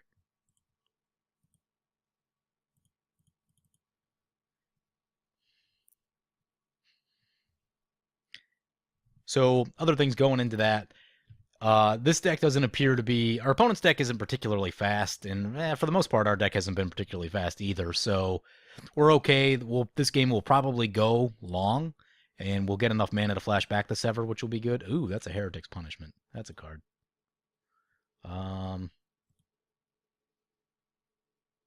We unfortunately didn't get the white card that kills enchantments. That's not great, so... This game might be tough.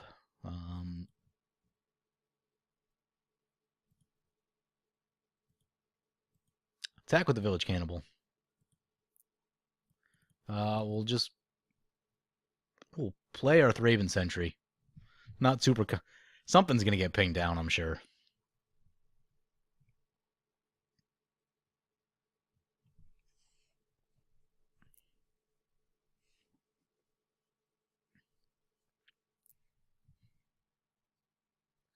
There's a Rolling Trembler. Oh, opponent got us good. They got us good.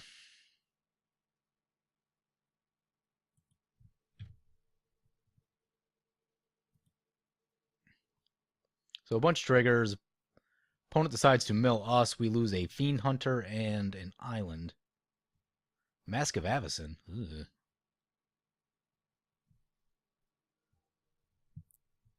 If he goes to equip the mask, I'm gonna shoot down with the well. Yeah, I'm gonna go on the plan that he's gonna try to equip the mask this turn, and if he doesn't, I'm gonna Victim of Night the Self-Off Occultist. Once we do that, we basically get rid of our opponent's clock, other than the fact that they can use this Heretic's Punishment on us, but using Heretic's Punishment does... Alright, we'll just shoot it right now, then.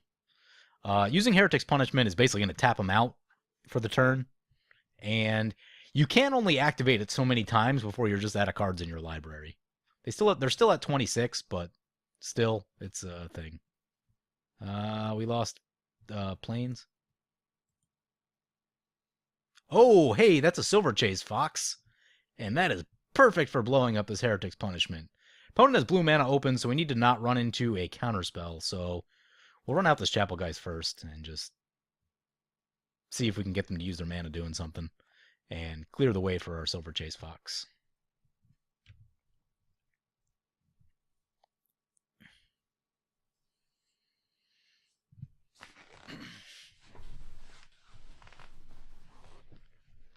Pass the turn.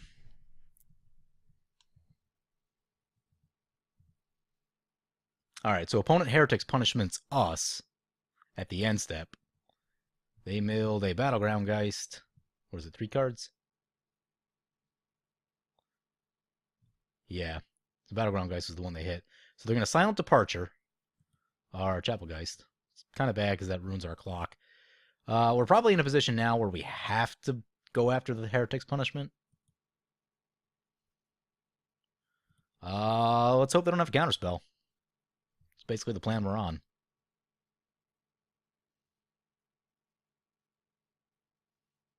No counterspell, so that is good news. See if they activate it on the way out. Hopefully we don't die. Low. It's unlikely that they have 7 converted mana, but...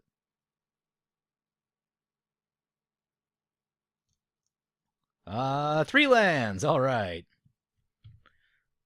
Getting lucky right there. Opponent's going to think twice. So as good as Heretic's Punishment is, it's really taxing on your mana. Like, it's basically the only thing you can do during your turn, which makes it not the best. Like, it's okay, but you definitely need to be well set up. Basically, you need to be in, like, a board stall kind of situation. We'll run the Village Cannibal. So opponent has a Rolling Trembler. We'll run the Village Cannibals out first. And then I'll probably follow it up with the Chapel Geist. We need to be careful. Rolling Trembler is in the graveyard. Opponent does have the mana for it. I don't know that they would do it for... I'm going to try to give them the really tough decision of making them Rolling Trembler for 1 creature, which is a pretty inefficient use of mana. So that's what we're going with. And we left up mana for our Victim of Night.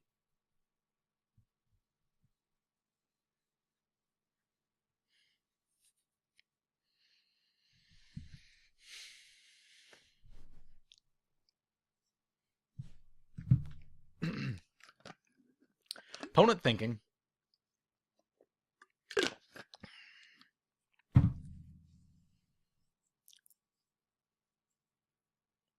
So, let's see what they got. Traveler's Amulet. I'm okay with the Traveler's Amulet.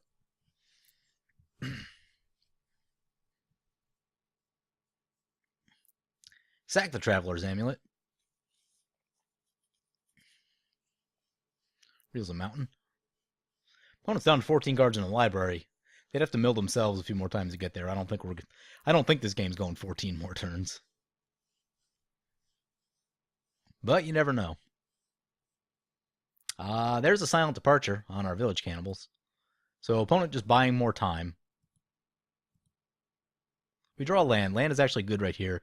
Now we can play 2 3-drops. So I'm going to go with the Chapelgeist and the Village Cannibals.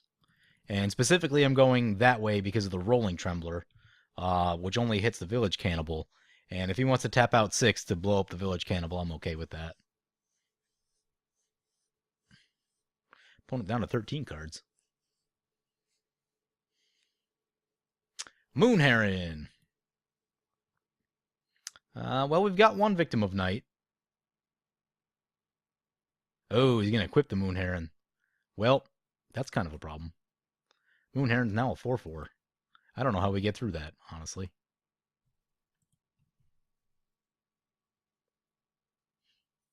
We're at 7? Ooh, that's a 2-turn clock. They might get us. They might get us.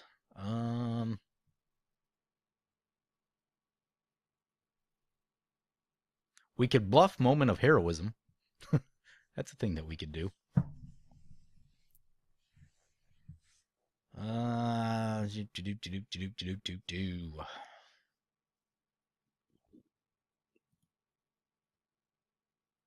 Yeah, I forgot about the mask. Probably should have held up a Victim of Night there. So I don't want to run a creature out because then he just plays a Rolling Trembler and gets it. Yeah, let's take this Moon Heron hit and just see what happens. Opponent could have a Brimstone Volley too and just kill us. That's the thing that could happen.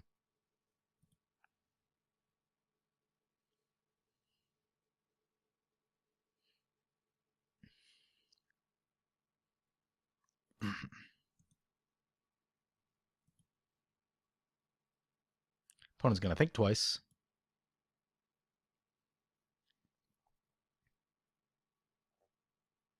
I think we basically need Moment of Heroism for our Chapelgeist. That is not a Moment of Heroism. I don't really want to show our opponent what we have, so I'm just going to scoop it up.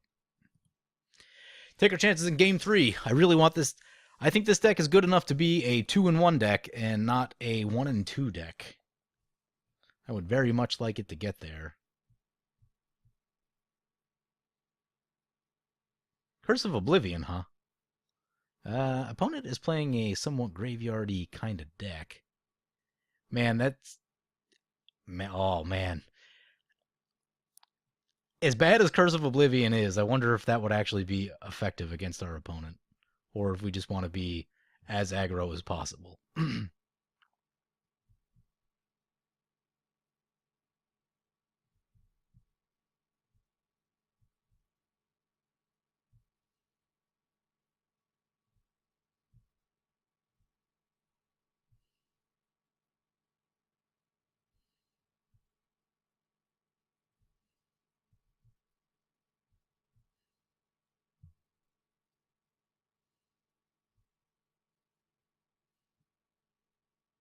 We'll be on the play this game.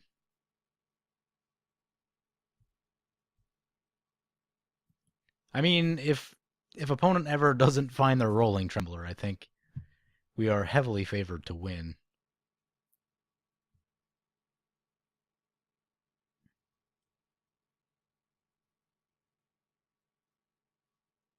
You know what? I'm going to cut Spectral Rider and go with Curse of Oblivion and bring in that extra swamp that I wanted to bring in.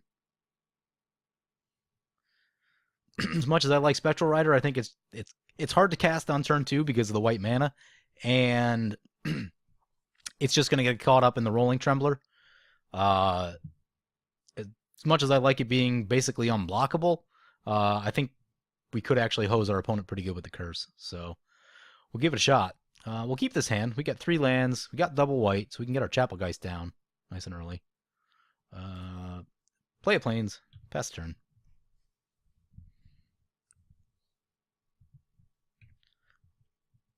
Gallows Warden. That's a good card. We are going to play our Priest.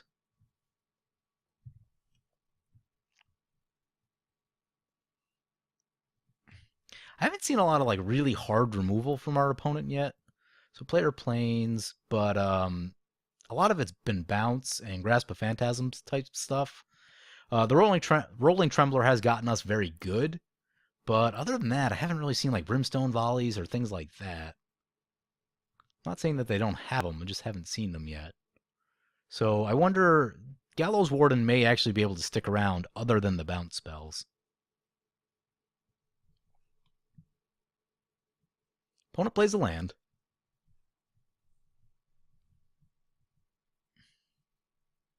Plays a Self-Off Occultist. Kind of a pain in the butt for us. Self-Off last game, we should have shot the Self-Off last game if we set up our mana better.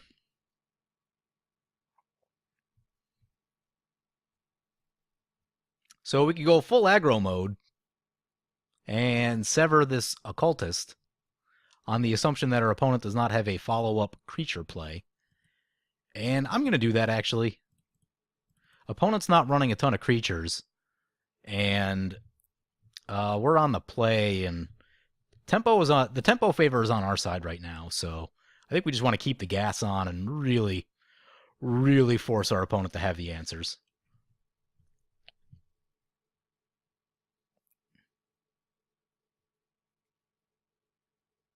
There's a Tormented Pariah. So all we got to do is just keep playing spells and make sure that Tormented Pariah doesn't get us.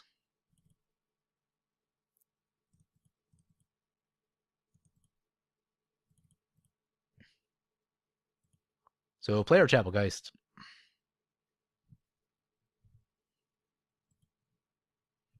Although we can tap, if the Tormented Pariah flips, we can tap it out each turn, which is nice. We can't do it while it's in human mode, but something to think about.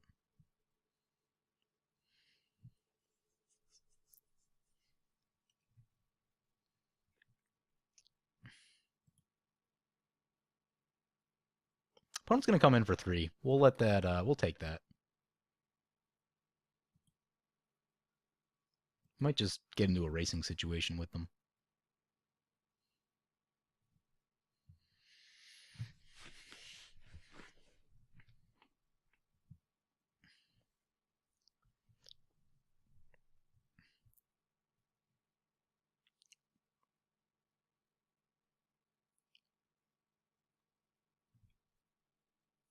Hainware Watchkeep. Oh boy. The werewolves are piling up. We have to make sure we keep playing spells, that's for sure.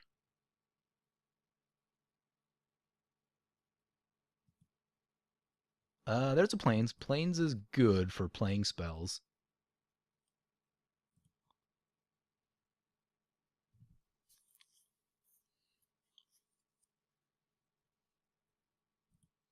I was thinking about bluffing with the Village Cannibal, but I don't think there's really anything to gain by doing that. I'm trying to play very carefully about the Rolling Trembler right here. I really don't want to run out any of our ground creatures. I'm going to play the Gallows Warden and just hope it doesn't eat removal. Opponent's got 4 cards in hand. They have 6 through our turns. That's good. Yeah, hope this Gallows Warden doesn't eat removal. Gonna be leaning on our flyers a bit to try to get us there this game.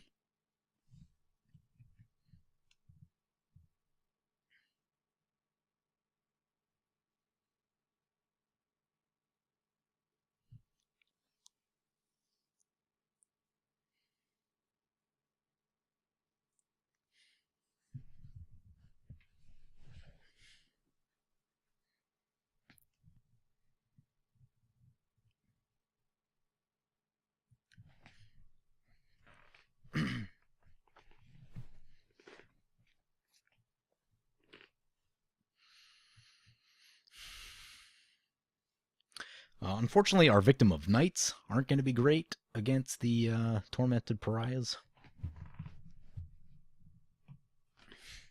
And the other werewolf, Hainware Watchkeep.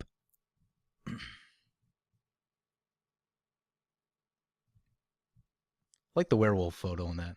It's very cool looking. Got the castle in the background, with the full moon, jumping into action with his crossbow. Very sweet.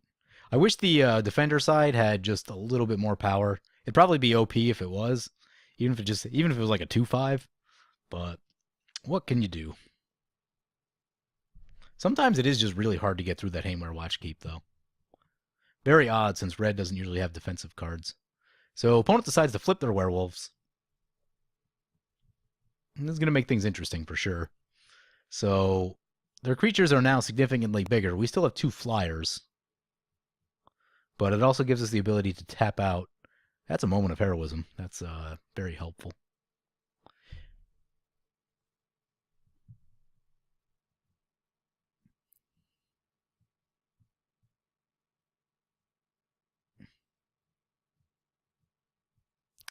I don't want to play the Silver Chase Fox. We're basically just going to use that as a bullet against Heretic's Punishment, assuming that it hasn't been sided out, but that's the assumption that we're going on. Yeah, we'll just hit with the flyers. Opponent has 11 power on board, which is quite a bit, but we can tap things down and do tricky things.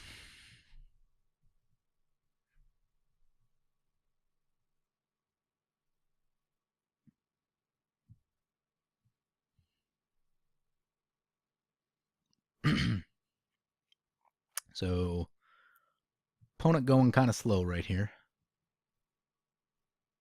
All right. That becomes a 4/6 if he attacks.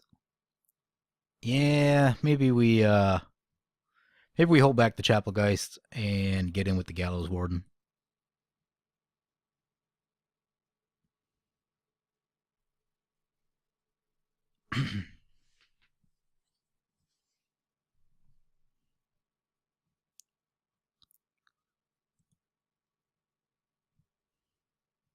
So opponent goes down to 11. Hope they don't have any end-step trickery. Yeah, it looks like they're gonna. It's a Brimstone Volley on our Abyssinian Priest. That's a pain in the butt.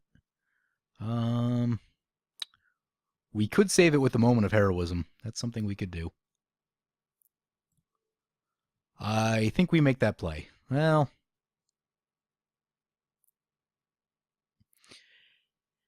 if we don't make this play, then we block with something and use the moment of heroism on our Chapelgeist. Chapelgeist becomes a 4/6.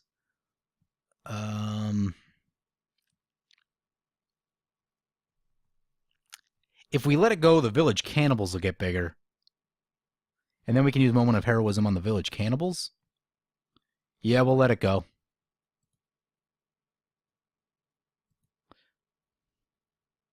So village cannibals getting a little bigger, because that's going to put village cannibals out of rolling trembler range, which is magnificent.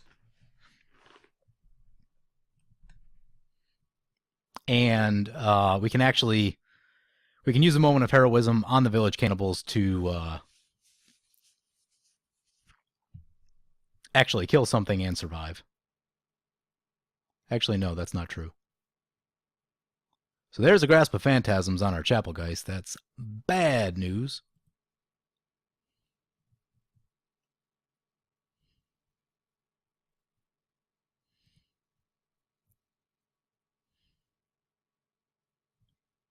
So opponent attacking with both.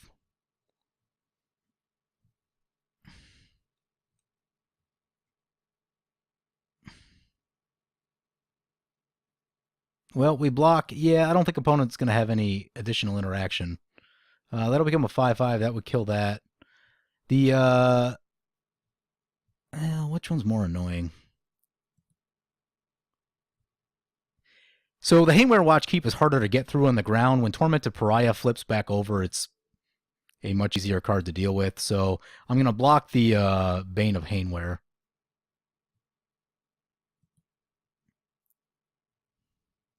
And player moment of heroism.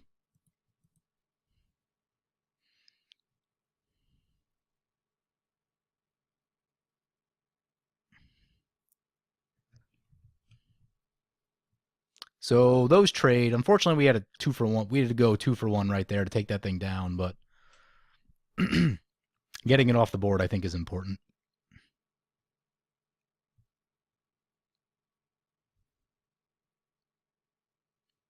Opponent has 6 mana. That means that they are 2 away from flashing back Grasp of Phantasms, and I would really love for that to not happen.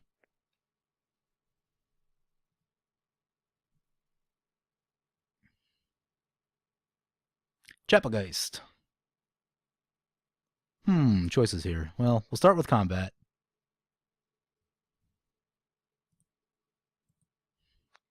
In goes the Gallows Warden.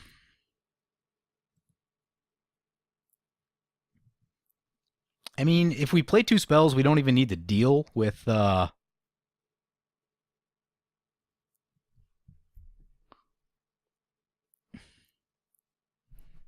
Yeah, I'm just going to play the Fiend Hunter.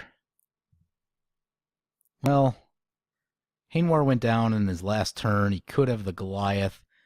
If he has the Goliath, it turns into an air battle.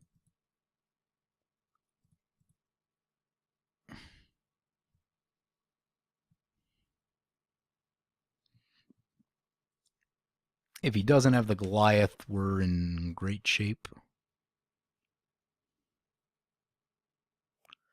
I'm going to go with the Chapelgeist right here. And I will take 6 from the werewolf if we have to. Because we're much farther ahead on life. And I want to see if he has the Scab Goliath, because that is something that can just kill us, and I don't want to just run the Fiend Hunter out there just yet. I want to make sure they don't have it. If he did have it, I assume that he'll play it during this main phase, as he's trying to get some more pressure, but...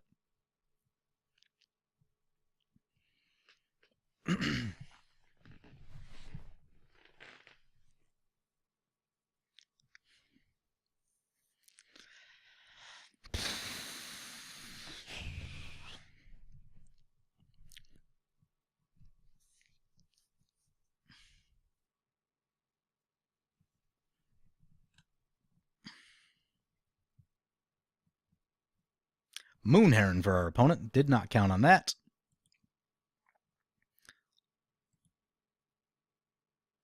That's a Morkut Banshee. That is a good card.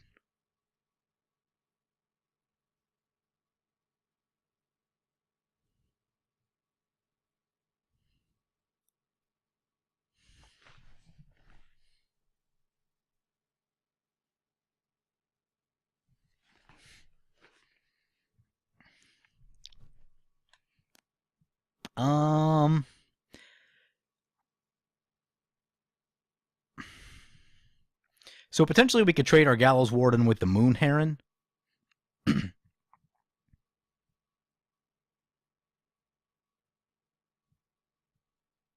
don't like that play that much. What I'm going to do instead is...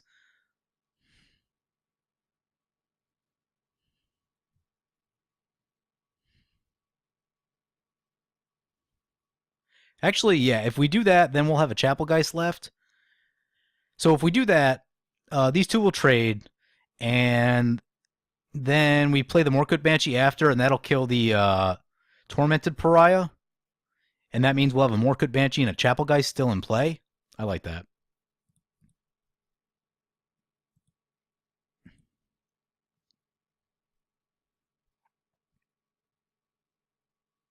So opponents, we're going to trade right there. Opponent goes down to 6.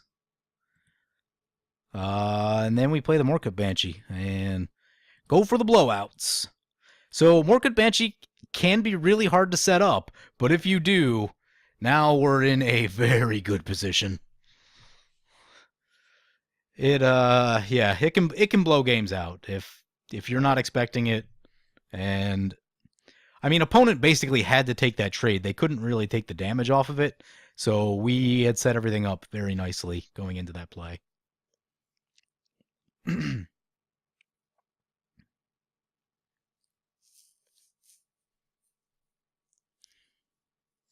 See what they got. They got to have something. Pitchburn Devils. Actually, Pitchburn Devils, not terrible. Oh, we can Fiend Hunter. Yeah, Fiend Hunter for the win. All right. Glad we held on to this Fiend Hunter. It's about to do its job.